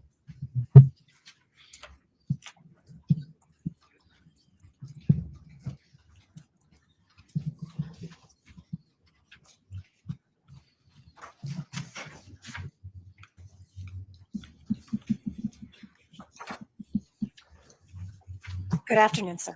If you please watch your step. Thank you. Just come on up here to the witness box and please remain standing. Madam Clerk is going to put you under oath. Thank you.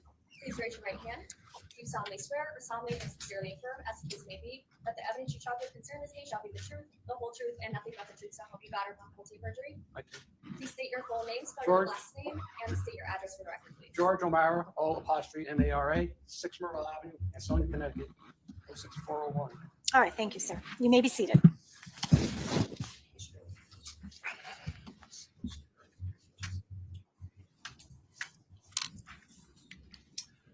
Good afternoon, Mr. O'Mara. Good afternoon. A couple of things. Can you put yourself in as tight as you can get? That mic does not really amplify. It's more for recording. Okay. All right. So if you can keep your voice up, that would be great. So I want to start off with, can you tell us where you live? 6 Myrtle Avenue, Ansonia, first floor, Okay. And how long have you lived there? about 18 years. And are you currently employed? I'm retired, From where? United States Postal Service. I'd like to call your attention to December of 2019. Were you living at 6 Myrtle Avenue in December of 2019? Yes, I was. And specifically, I would like to call your attention to Monday, December 2nd of 2019. Do you remember that day? Yes, I do. And what is it about that day that causes you to remember that day? The police activity next door, which ended up being that someone was murdered, makes it stick out in my mind. Objection. Your Honor, can I be heard outside the presence of the jury? Okay, yes. So I am going to ask Madam Clerk to please take the jury outside. Ladies and gentlemen, I am going to ask that you exit the courtroom. Please leave your notebooks behind right on your chair. Thank you.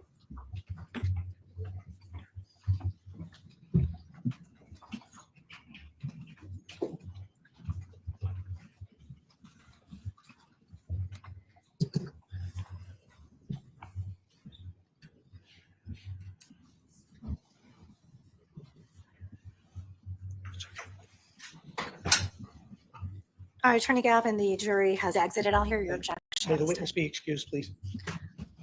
Because we may be discussing some of the substance of the proposed or proffered testimony, I would ask the witness to please be removed from the courtroom. So, sir, if you wouldn't mind exiting the witness box, standing outside the courtroom doors there, we'll be right with you. Thank you.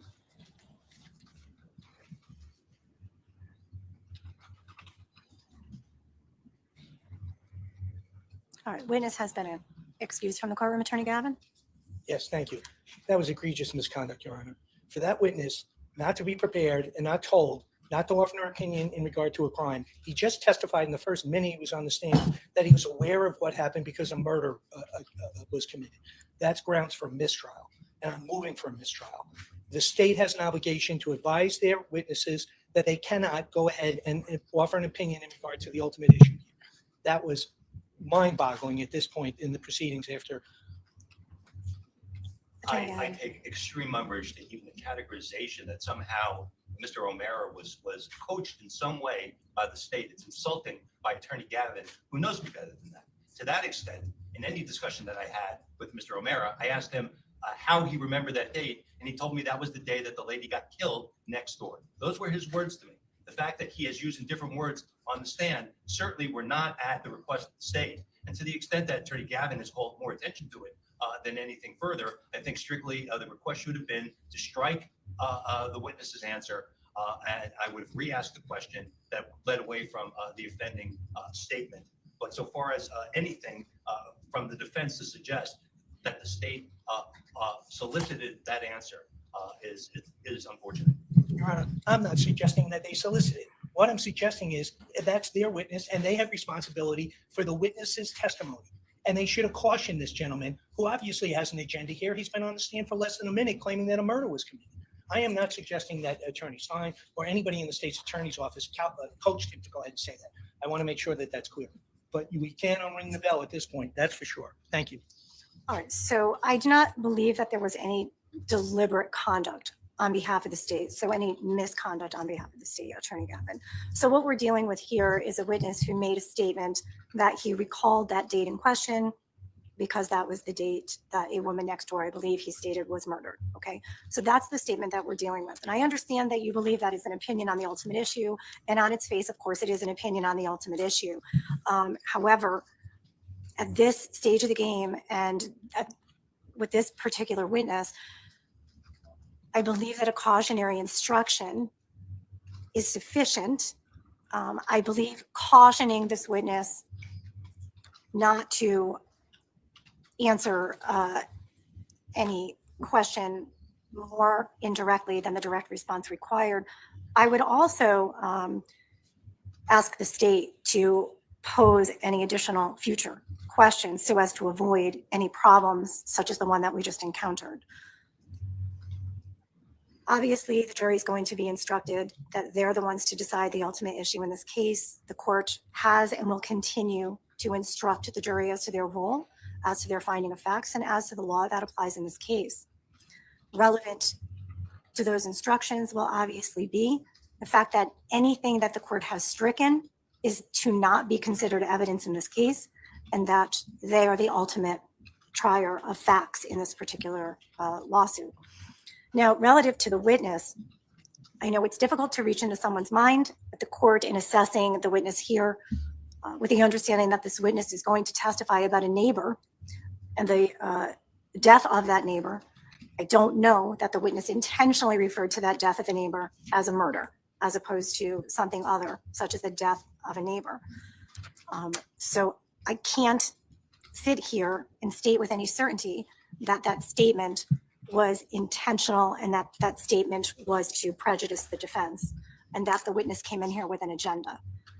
However, I will be taking a look at the witness's testimony, and I will be keeping a close eye on the witness's testimony to uncover any such intention relative to the continued responses of this particular witness, the witness's demeanor, and I will be putting some of the onus on the state to make sure that the questions are appropriately phrased so as to avoid any additional ultimate conclusions stated here as a response to any of the state's questions regarding this particular witness.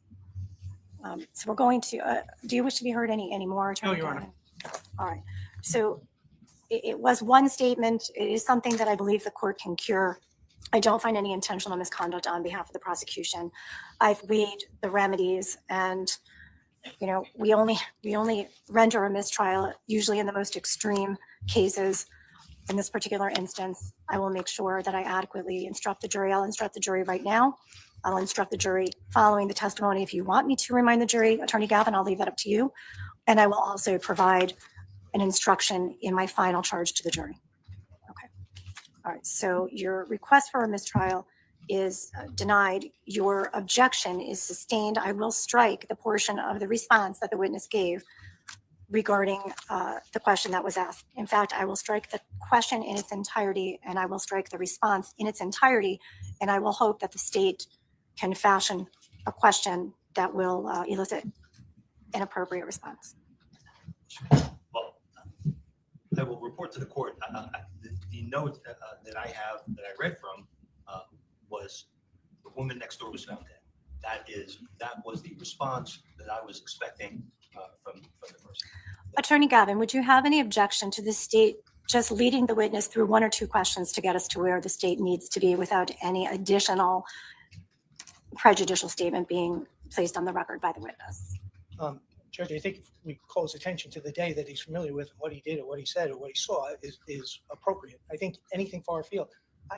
I am just so flustered by the fact that this gentleman comes on the stand within a minute of coming into Your Honor's courtroom, which we've been conducting this trial fairly, and makes that opinion is just egregious misconduct on his part. All right. So, Again, not attorney sign. so I am happy to provide a cautionary instruction to the witness on the witness stand before we continue on with the questioning. Please. All right. So let me please bring the witness back in. Thank you. Will it be appropriate for me to pick up my examination that his basis for remembering December 2nd, 2019, that was the day that the woman next door was found dead? I think we're going to revisit that entire section of questioning, because if I strike the question and the response, it'll be taken out of the evidence. So the question somehow is still going to have to be asked how he remembers that day, if in fact you want to continue to ask it, which is why I would like to caution him relative to using the term murder, for instance. Judge, all the police reports that I have, there's not one police report that refers to Mr. O'Mara saying this was the day that Christine Holloway was found deceased. There is nothing in there. There's no reference point for that. So there's no reason to turn around and use that when he knows what the day is. Was there police activity? Sure, that's all fine. But to go far afield, to turn around and say, I remember because of the day that Christine Holloway was found dead, the police didn't even advise him that there was a fatality. But that is falsely censoring the man's memory. When I asked him 6 years after the fact, do you remember this day? And his response was, that was the day that my neighbor was found dead. That's what I was expecting. It is a point in reference together in time 6 years later. And I do believe that is fair game. The fact that it's not mentioned in the police report is not a basis for not allowing the question. The question is being asked 6 years later, what is the basis of you remembering a specific date? I understand that, Attorney Stein. The problem that the court has here is the word murder was used. That's an ultimate conclusion. It's an issue to be decided by the jury. I will give a curative instruction on that. I'll make sure the jury understands that this witness is not in a position to reach any conclusions that are ultimate issues in this case and that are left for the jury to decide. And we will strike all of the evidence. I just need to make sure that this witness understands that moving forward, he is not to make any reference to the term murder or reach any conclusions or opinions in this particular case. I agree, Your Honor. All right, so bring that. Insofar as he remembers the day that the neighbor was dead, that is a different and unobtrusive fact. If he remembers this day because it's his truth that is the day that his neighbor was found dead, then that's fine. That is not what the gentleman said on the stand. I understand. He can testify it was the day that the police questioned him. I'm sure they probably don't go out and question every day. He didn't even know that Christine Holloway was dead. He was never advised of that fact. To use that as a reference point is clearly prejudicial. Well, Attorney Gavin, we're asking him today how he remembers that day. I'm not in a position to sit here and tell a witness how or why he remembers that particular day. But I am here to advise the witness that he cannot use terms that relate to the ultimate issue in this case that the juries need to decide. And I'm in full agreement with that. Okay. But all I'm just saying, all he's got to ask him is, do you remember that day? You don't have to preface it with, do you remember the day? And try to invoke a response that there was a fatality or a homicide, or in this guy's opinion, a murder. We don't have to do that. We're all here because there was a dead body found. So I'm not sure really what we're censoring other than the offensive terminology. It is terminology. I'm not sensitive to the fact that there was a body that was found, that a neighbor was found dead. That's already in evidence. My understanding is there will be additional witnesses who will testify as to the death of the witness, including a medical examiner. So this is evidence that will be before the jury. The problem that I have with the response is that it is an opinion that the cause of death was murder. It's an opinion that this gentleman is not allowed to provide on the stand. However, I don't believe that that is an opinion from a layperson that is that prejudicial to the defense. This is not an expert witness drawing an expert opinion on the cause of death or who killed this woman. He did not say the murder of my neighbor by the defendant.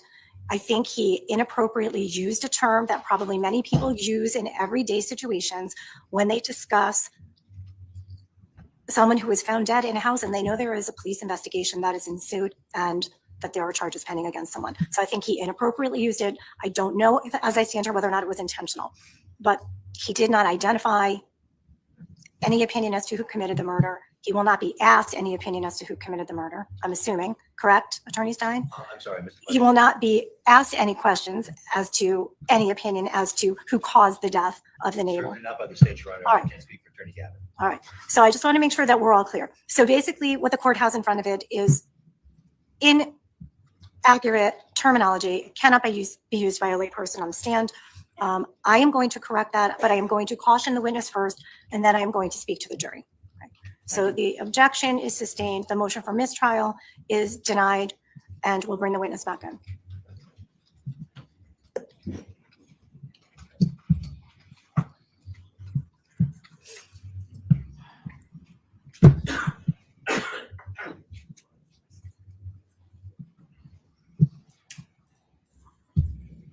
All right, Mr. Romero, if you could please take the stand again.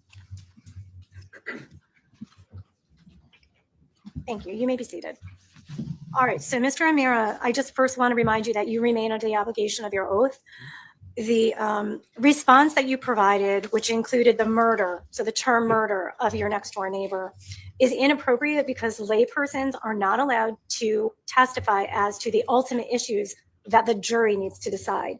And although the defendant was charged in this case, and the information in this case charges the defendant with murder, that is not something that you can conclude during your testimony on the stand. Do you understand that? Yeah. Okay, so I am going to be bringing the jury back in here. I'm going to allow your testimony to continue, but you need to refrain from testifying relative to any ultimate issues in this case, which include something such as the term of murder. Okay, do you understand? I understand. I thought not saying anyone in particular.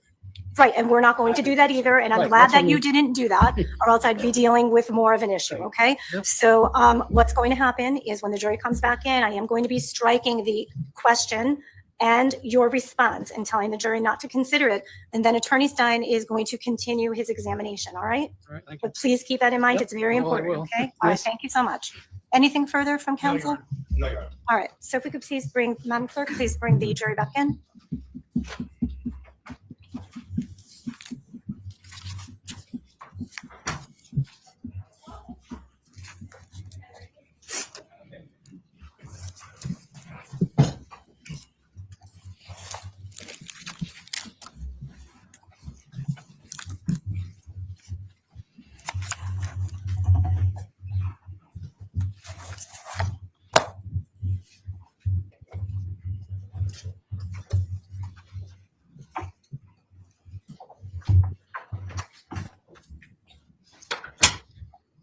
All right, welcome back, ladies and gentlemen. Counsel, first, please stipulate to the return of all of our jurors. So Yes, Your Honor. stipulated. All right, so ladies and gentlemen of the jury, I am going to strike from the evidence the last question that was asked by the prosecution and the entire response from this particular witness. And what that means is that that information, that answer is now stricken from the evidence. It's not part of this case, and you should banish it completely from your minds.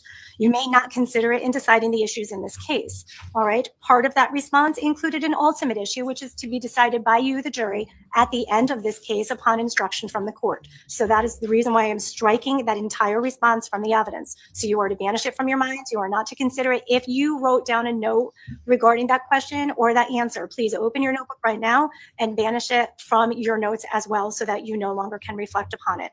All right. Thank you. I appreciate that. Attorney Stein. Thank you. Mr. Romero, before the recess, we were talking about Monday, December the 2nd of 2019. And when I asked you if you remembered the day, is it fair to say your next door neighbor was found deceased that day and there was police activity connected to that incident? Yes, it is. Form of the question, may I be heard outside the presence of the jury? I will allow you to be heard outside the presence of the jury, Attorney Gavin. I'm sorry, ladies and gentlemen, this could happen a lot, but you were informed that this would happen. So I am going to ask Madam Clerk to please remove the jury from the courtroom.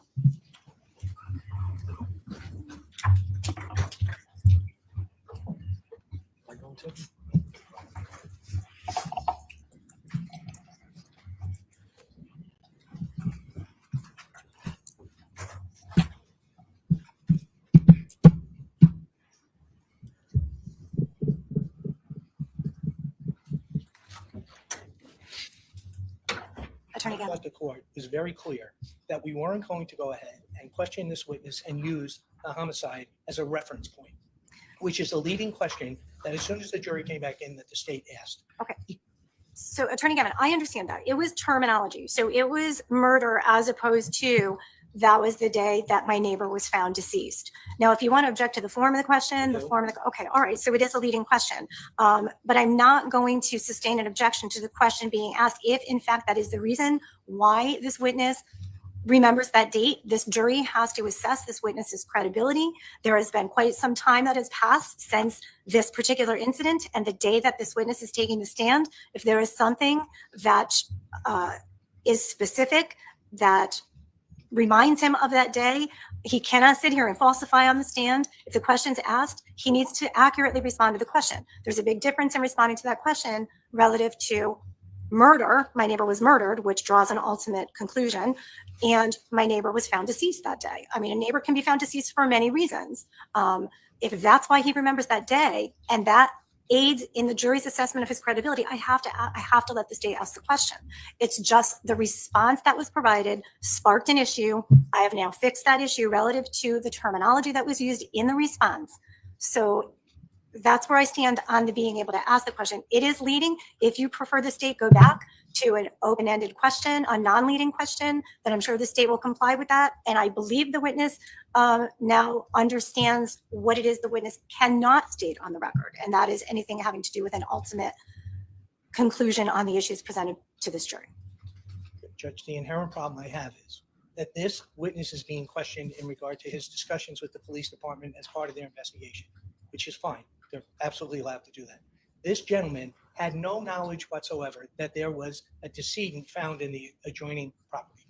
So to use this to turn around to him and say on Monday, December 2nd, when he was unaware what the scope of the investigation or the results of the investigation was, has to do with the deceased body, is not only leading, but there's no foundation to it. And I believe that it is inappropriately phrased. I appreciate the court cleared up the whole issue with the murder. This is separate and distinct from that. I understand that. And Attorney Gavin, I will sustain your objection to the extent that it is a leading question. I will tell the state that any questions they need to ask, obviously, this is their direct witness, cannot be leading. That's for cross-examination. You've made it clear you're not going to allow a leading question relative to this issue. You don't want this issue addressed at all. But what I am telling you, Attorney Gavin, is that is more of a subject matter or issue for cross-examination of this particular witness, if in fact you wish to cross him on that fact that he was unaware at the time that he provided his answers. The question was, why does he remember that situation as he sits here today? So he has to answer that honestly. He now knows that he cannot use the term murder. So I sustain your objection as to not the substance of the question, but the fact that the question was leading. And while the jury's out, then my second objection is the relevancy of this, because it's not relevant. It's relevant to the assessment of credibility because, again, Attorney Gavin, and I understand what your concerns are here. The problem is I have a jury who's assessing the credibility of a witness almost 6 years after the fact. This incident occurred in 2019.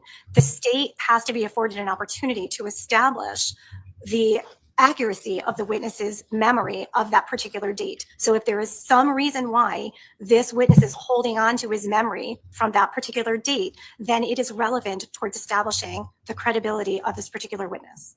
So Does his memory have to come into question first? That's the point. Thank you, Aaron. all right, so the question is, the objection to the form of the question is sustained. We're going to bring the jury back in. I will strike that question. Can I pose the next question to outside the presence of the jury? That's fine. Why don't we do that? And then we're getting over this question. Are we over this issue once you do this? Yes. Okay, why don't you do that? Mr. O'Mara, with regard to Monday, December the 2nd, 2019, do you remember that day? Yes, I do. Why do you remember that day?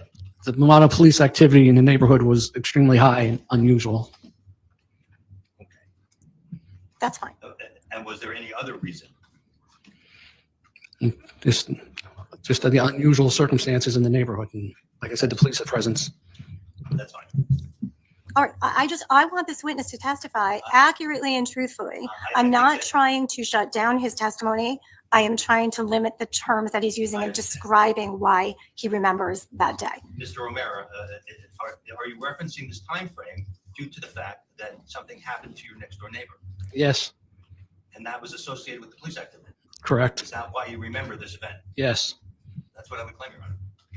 Attorney Galvin. I think it's inappropriate. I think it's poorly phrased, and the gentleman can answer just like he just did. Totally fine. Do you remember that day? Yes, there was a lot of police activity.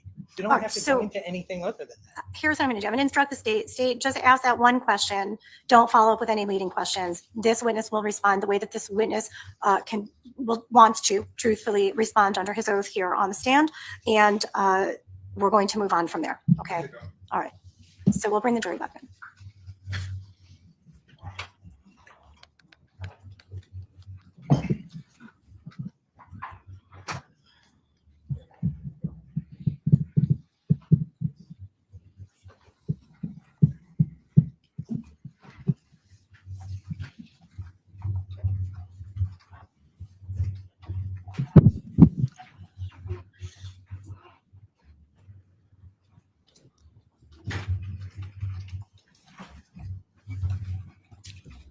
Thank you. All right, counsel, please stipulate to the return of our jurors here. So stipulated. Thank you so much. All right, ladies and gentlemen, the jury, at the time that I asked you to leave, there was a question pending. There was an objection to that question. That objection was sustained. So you will not hear a response to that question, and the state will proceed. Thank you. Mr. O'Mara, I asked you earlier about Monday, May 2nd of 2019, and I asked you if you remembered that day. Can you tell me why you remember that day? Did I say? I'm sorry, May, December 2nd of 2019. Why is it you remember that day? The heavy amount of police activity in our neighborhood. And with regard to that police activity, were you able to determine where in your neighborhood that activity was occurring? It was centered at, Your Honor, relevancy. I'll allow it. Where the activity was? Yes. Yeah, I'll allow it. Overruled. it was centered at 6.5 Myrtle Avenue. And where was 6.5 Myrtle Avenue with regard to your home? If you're standing in front of my home, it's the house directly to our left, across our driveway. Showing you what's been marked states as 11 as a full exhibit. Here you go. Okay. No, Judge. 11 as a full exhibit. Put it up on the screen. I think you have a screen right there. Court will accept, hold on. Court will accept into evidence states Exhibit 11 full by way of agreement. Thank you. Amir's house. He's calling out Zay's. No. Mr. O'Mara, are you able to see this on your monitor? Yes, I am. So, first of all, can you tell me what you recognize this to be? Well, the White House on the left side of the picture is my house, 6 Myrtle Avenue, first floor, window of our living room. So, where my finger is this your home here? Yes, it is. And are you able, from this photograph, you didn't take this photograph, did you? No, I did not. Are you able to tell what perspective this is being taken from? It's the front porch railing of 6.5 Myrtle Avenue is what appears in the bottom of the photograph. So you're recognizing this fence line where my finger's tracing, this appears to be the front porch of 6.5 Myrtle Avenue? Yes. And so now I want to, I'll leave that up there for a moment.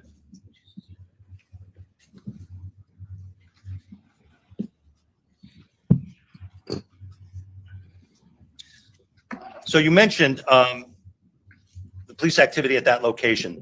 Let's start with, first of all, did you know the people who lived at 6.5 Myrtle Ave? I knew them casually. I knew their names and, to say hello or goodbye as we passed. Well, can you tell us the names of the people that lived there? Christine Holloway and Jose Morales. And how long had they been living there? About 2 years, I believe. Did you ever have any interactions with them? I spoke with them a couple of times, especially Jose, like from the front porch. Like I said, as we were coming and going, we talked about the Yankees or just casual conversations.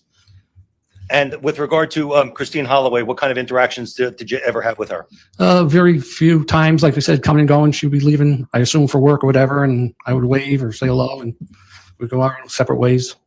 So you indicated that there was some police activity that occurred on that date. I want to call you to the earlier part of the day. Did you have reason to see an Ansonia police officer in your neighborhood? Yes, they actually parked basically in front of our house, and then they walked over to 6.5 Myrtle. Showing you this photo, which is still up on the screen. Number 11. Again, does this appear to be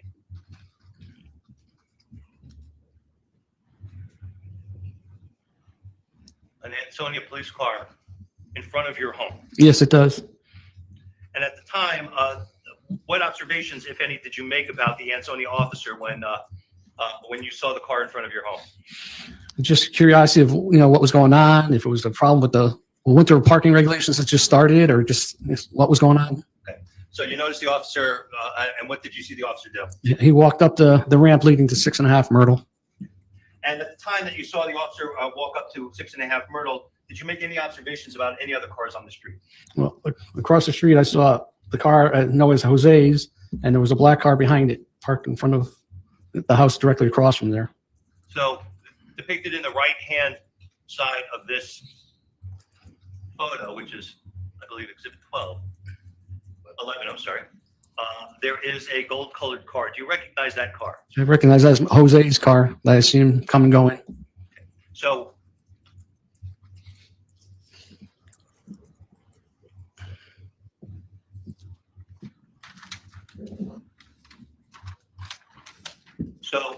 at least with regard to this photograph, your house, the Ansonia car, the police car, and Jose's car are all visible in this shot. Is that right? Correct. When the officer went over to 6.5, what did you notice? Just they went up, knocked on the door. He was there for a few minutes knocking, and then I saw him get in his car and leave. Okay. And how long was the officer there? Probably 10, 15 minutes, I guess, at the door. Okay. And do you were you looking at any clocks at that point in time? No. Okay. So do you have any idea what time of the day it was? I believe it was around 12:30, 1 o'clock in the afternoon. Now, at some point in time, you indicated that the officer left. Yes. Did you make any observations with regard to 6.5 Myrtle after you saw the officer leave? About 20 minutes or so after he left, I saw Jose come down the ramp, head across the street towards his car. All right. And where were you when you made that observation? At first, I was inside, but I was getting ready to go out because it snowed lightly, and I was going out to clear the steps. And while I was out there, Jose came back up, and he was heading back into 6.5 Myrtle Avenue. All right. So I'm just making sure I have this right. So when you see the officer leave and you see Jose leave, how long after the officer left? Approximately 20 minutes. Okay. When you first see Jose come out, is that what you're saying? Yep, coming down, heading down the ramp towards the street. Where are you when you make that observation? I was in my living room. Okay. And would that be, there's a window that faces there? Correct. That's the window I saw him through. And going step by step, at that time that you saw him, did you notice anything about him? I couldn't really see a lot of him. I recognized him, and he was heading down the ramp. It looked like he was carrying something, but it was down in his hand, so I didn't know for sure if he was. And I wasn't really that interested because, it's Jose. He lives there, and he's just, leaving his house. Okay. And did you see anybody else with him as he was walking down the ramp? No, I did not. Did you see Christine Holloway? No, I did not. Are you aware of whether Christine Holloway has a child? Yes. Did you see the child? No, I did not. Now, with regard to in this moment in time, he's walking down the ramp, possibly carrying something. What do you observe him do? And he just went across the street to his car. Okay, and when he got to his car, what did he do? Well, the actual moments he was at his car is when I was putting on my jacket to go outside to sweep. So I didn't see if he put something in the car, what he would have put in the car if he did. And then he was heading back up towards the house. Now, when you refer to a car, again, still on photograph 11, is this the car that you saw him walk in? Yes, it is. And when you went outside to start clearing the snow, where was Mr. Morales? He was heading back up the ramp, and actually, I think on the porch itself. And I said to him, like I said, it was free casual. I said, I'm already tired of this winter shit with the snow. And he said, well, it's just beginning. And then he went inside. Okay. And so there was at least a brief exchange between the two of you at that point in time? Yes, there was. Now, at some point in time, did you make any further observations about Mr. Morales? A little while later, he came out again, went to his car, and left. And where were you when you saw that? I was back in the house, and I saw him through the window again. Okay. And which car did he leave in? That gold-colored car you described, that one right in the corner of the picture. Okay. And with regard to, was there any other cars that you had observed parked on the street at that point in time? There was a dark color or black car parked right behind his. Okay. Now, with regard to his car, did you make any observations as Mr. Morales was departing in that car? I heard the car start because the muffler was kind of loud, and seemed like he pulled up maybe 10 feet or so. I don't know if it stalled or if he stopped to look at something, and then he drove away. And when he drove away, well, first of all, let's go back to the muffler for a second. Have you made or either observations or heard things with regard to how loud this car is or isn't over the last? Yeah, I've noticed how loud, it was louder than normal. Like there was a problem with the muffler or whatever, but. Now, when he started to go, you indicated it looked like the car either stalled or there was a hesitation of some sort. What direction was the vehicle heading? Towards Judson Place, which would be past the front of my house up to the corner to the stop sign. So back on the photograph, so the vehicle traveled past your home this way? Correct. And is there a street at the end of that street? Yeah, Judson Place. And did you see which way the vehicle turned? He turned left because Judson Place is a dead end to the right. Okay. Down the street, made a left. And if he takes Judson, what would be the next intersection? Cottage. Were you able to see the car once it made the left turn? No, he was out of sight then.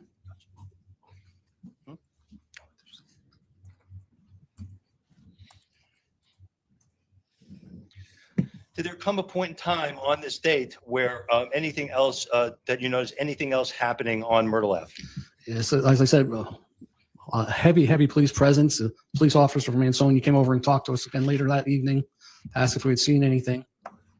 And did you speak to the officer? Yes, I did. Did you tell the officer in sum and substance what you have just told this jury? Yes, I did. And did you make any observations at that point once you spoke to the officer about where he or she went? He went back over to 6.5 Myrtle Avenue, where I believe there was another officer there too. He went back over there. All right. And did you make any other further observations with regard to any police activity following that first contact that you had? After the first contact, no. After this contact, though, several more police cars showed up. And did there come a point in time where officers came back to your house? Yes, there did. And when did that occur? Later that evening. And did you again answer questions posed to you by the Ansonia Police Department? Yes, I did. And did you give them again the information in sum and substance as to what you've told us here in court today? Yes, I did. Did there come a point in time that you were asked to respond to the Ansonia Police Department? Yes, there was. And do you recall when that was? Later in the evening, I met with Detective Esposito. And do you know why you were asked to come to the police department?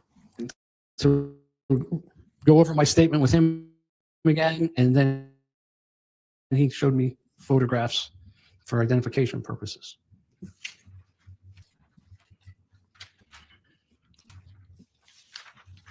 Showing you what has been marked States 12. States 12, Your Honor, is a single exhibit consisting of 3 pages. One type page, one page with handwriting, and one page is a photograph. Attorney Gavin. I'm sorry, I It's was okay. looking at another. States 12, Your Honor. Oh, I have no objection. Okay, so court will enter into evidence as a full exhibit, states 12, no objection, thank you. Mr. Romero, up on the screen here, first of all, have you seen this document generally before? Yes, I have. And was this a document that the Ansonia Police Department put in front of you and asked you if you would read this document with regard to the instructions and procedures for witness identification? Yes, they did. And did they read all of these instructions to you before showing you any photographs? Yes, they did. Page 2.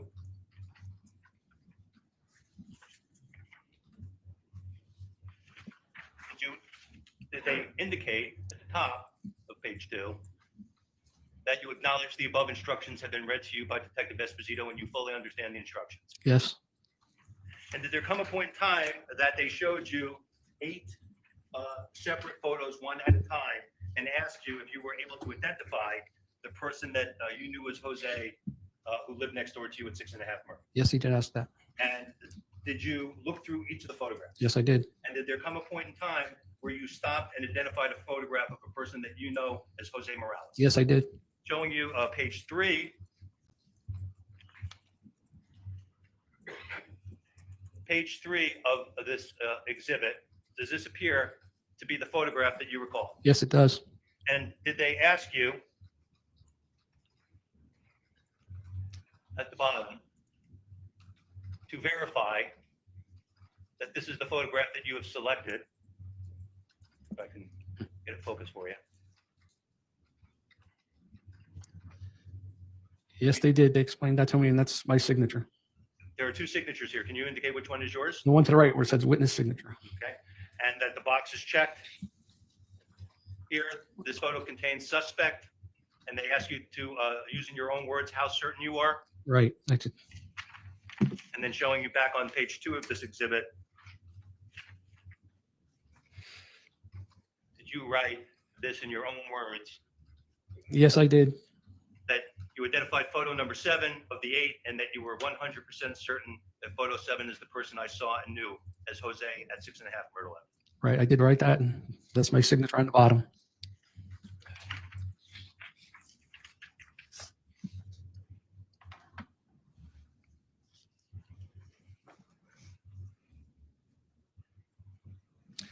Mr. Romero, if you don't mind looking around the courtroom, the person who was your next door neighbor at 6.5 Myrtle, who you identified in that photo array, do you see that person presently here in the courtroom today? Yes, I do. And would you please point to where you see him seated and describe for the ladies and gentlemen of the jury and the record what kind of clothes you see him wearing? He's at that table, the far end, wearing the white colored shirt. May the record reflect, Your Honor, that Mr. Romero has identified the defendant both by pointing at him and identifying the white shirt at the end of the table that Mr. Morales is seen wearing in court. No objection to that, Your Honor. Record shall so reflect. Thank you. Attorney Stein, proceed. Thank you. I have nothing further. Thank you, Mr. Romero. Attorney Gavin. Thank you. Hi, Mr. O'Mara. Just a couple of questions for you, sir. All right. So you've been at 6 Myrtle for 18 years? Approximately. Yeah. About 18. Are you Yeah. the homeowner? No, I'm not. Okay. Who's the homeowner? Denise Hunt. Denise Hunt. Now, is Denise Hunt the woman that lives on the second floor? Yes, it is. It's a 2-family house, Yes, correct? right. So you've been renting from Denise Hunt? Yeah. And I just want to make sure that I understand. I know you're a retired postal worker. I'm going to take it out to Monday, okay? Monday, 12/2. Yeah. Right? That's the day it started to snow, right? You just Right, testified. right. And I think you testified that you saw a police officer come up, park their car on Myrtle Avenue, and then go next door to 6.5 Myrtle. Is that correct? Correct. Okay. And the officer was there for how long? 10, 15 minutes, whatever. And at that point, did you go outside and talk to the police officer? No, not at that point. How did you observe the police officer? From inside the house? Yeah, inside the house. He parked in front of our house. He walked over there and went up the ramp. Okay. And when you say our house, do you Well, reside with anybody? Yes, my girlfriend lives with me. Your girlfriend. And what's her name? Denise Keller. Denise Keller. Okay. So was she home on that Monday? Yes, she was. Okay. She was with you. Yeah. All right. I got you. So the police officer comes in the middle of the day and goes up to 6.5 Myrtle, and you observe this, but you don't say anything to him.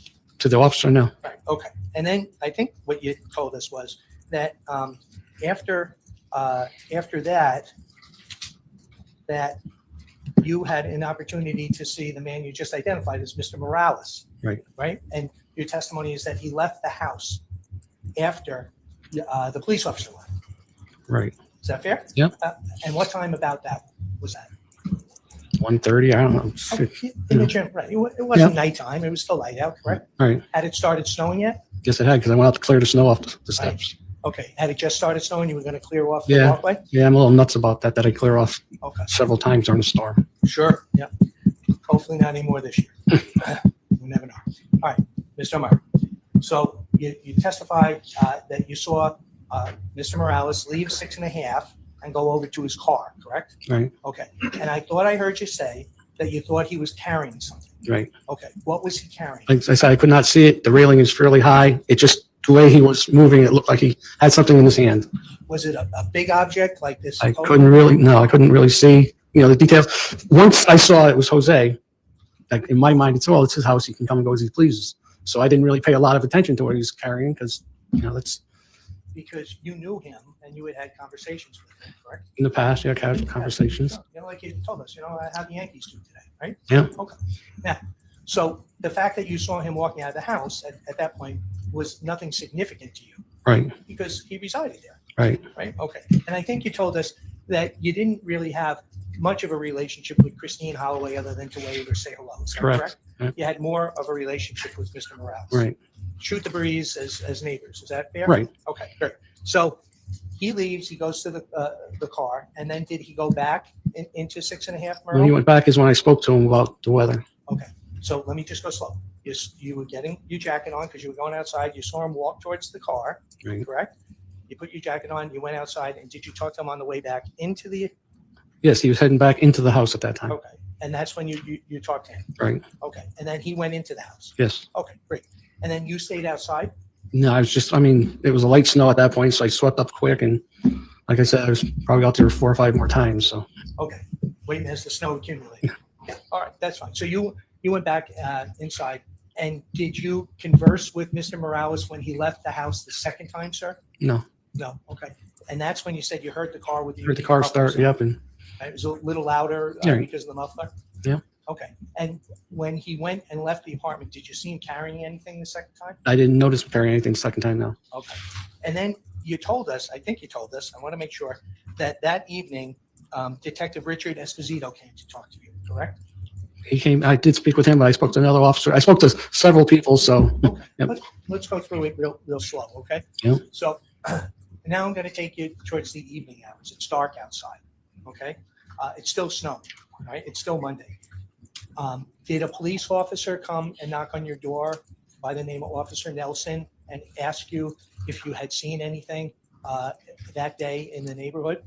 yes, I believe, I'm not sure about the officer's name, but they did come back and ask me actually if I had seen anybody leave that 6.5 address. And you talked to that officer? Yeah. Okay.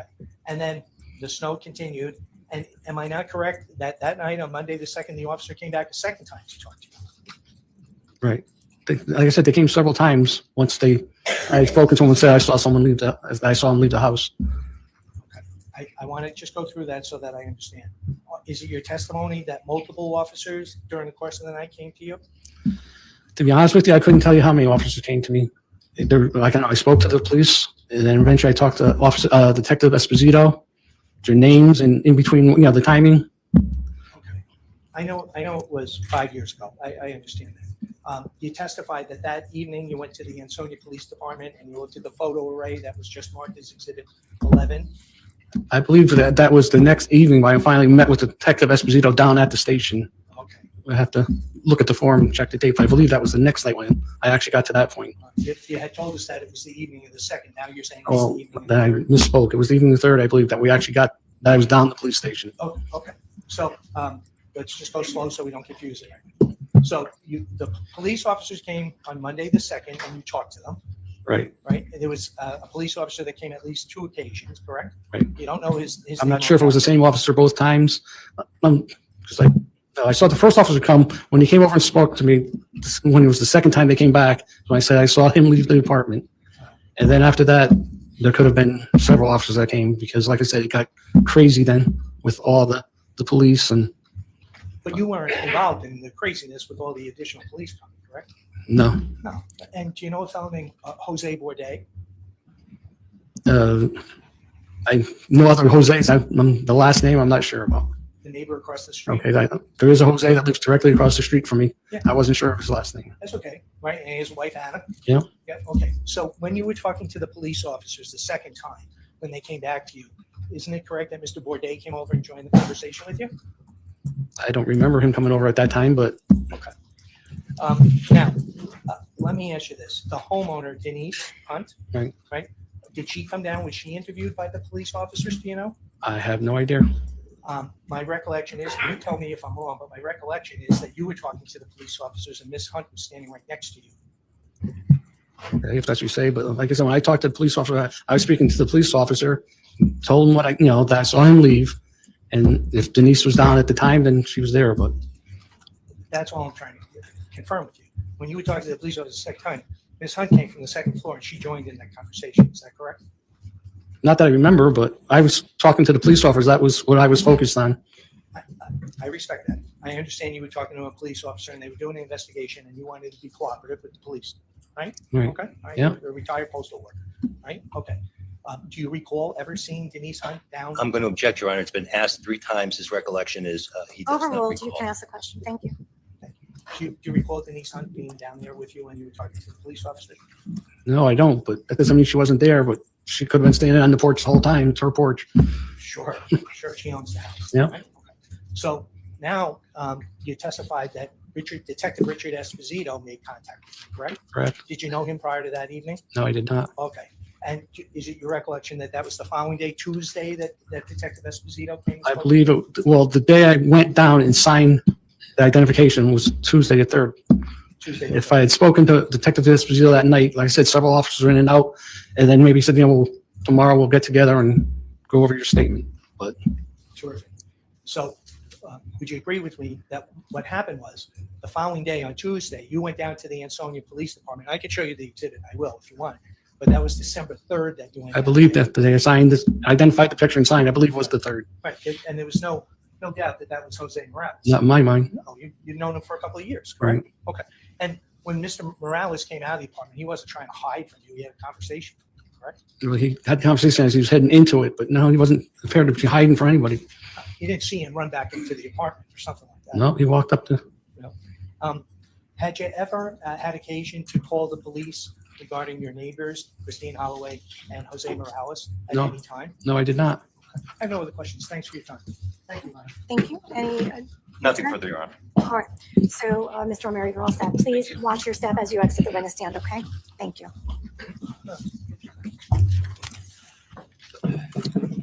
All right, court's going to note for the record, the time is 4:45. I am in a position to adjourn for the day unless counsel needs to be heard. No? You're nothing to the defense. Thank you. So ladies and gentlemen, before I do adjourn for the day, I just want to go over an instruction with you. So please remember that you must obey by the rules of your juror conduct. You will be going home to people who, of course, will be curious about the case that you are here on, as well as the trial. Remember, you've taken an oath that prohibits you to not talk about this case to anyone, not talk about the trial or any issues arising out of it until you've rendered a verdict. So that means you cannot talk to members of your family or friends or anyone, including each other, until such time is directed by this court. There are no exceptions to this obligation. Though your oath should be reason enough to obey this instruction, just let me suggest to you for the practical reason, if you were to violate your oath and discuss the case at home or with others, they might give you ideas or details from some similar circumstances, and then you would have a problem when you start your deliberations of trying to sort out which information you've heard here in the courtroom and which information you've received from an outside source. Jurors often find deciding issues to be difficult enough without having the added problem of trying to filter out information that they obtained improperly and that was not part of the trial. So do not talk to anyone about this case, nor let anyone talk to you about it. Honor the oath you've taken. Likewise, you should not seek any information outside the evidence being presented here at trial. Do not visit any of the locations that have been mentioned. Do not look up anything. Do not conduct any independent research or perform any investigation to anything arising out of this trial. Your obligation will be to decide this case based only on the evidence presented here in the courtroom and only on this evidence.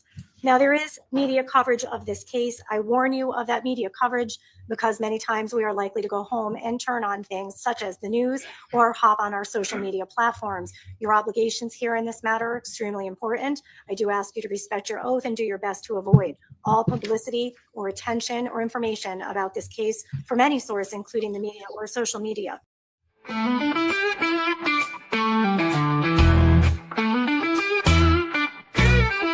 Hey there, thanks for stopping in. We hope you will join us again. We all look forward to next time. We get to talk about true crime. Clues. Justice served in an honest fight. True crime tales till the verdict's right. Solving more than just trivial quests, where sentences rule and the defense rests. Our true crime family is great. All types of topics we debate. Smash that like and ring that bell. Hit subscribe, you might as well.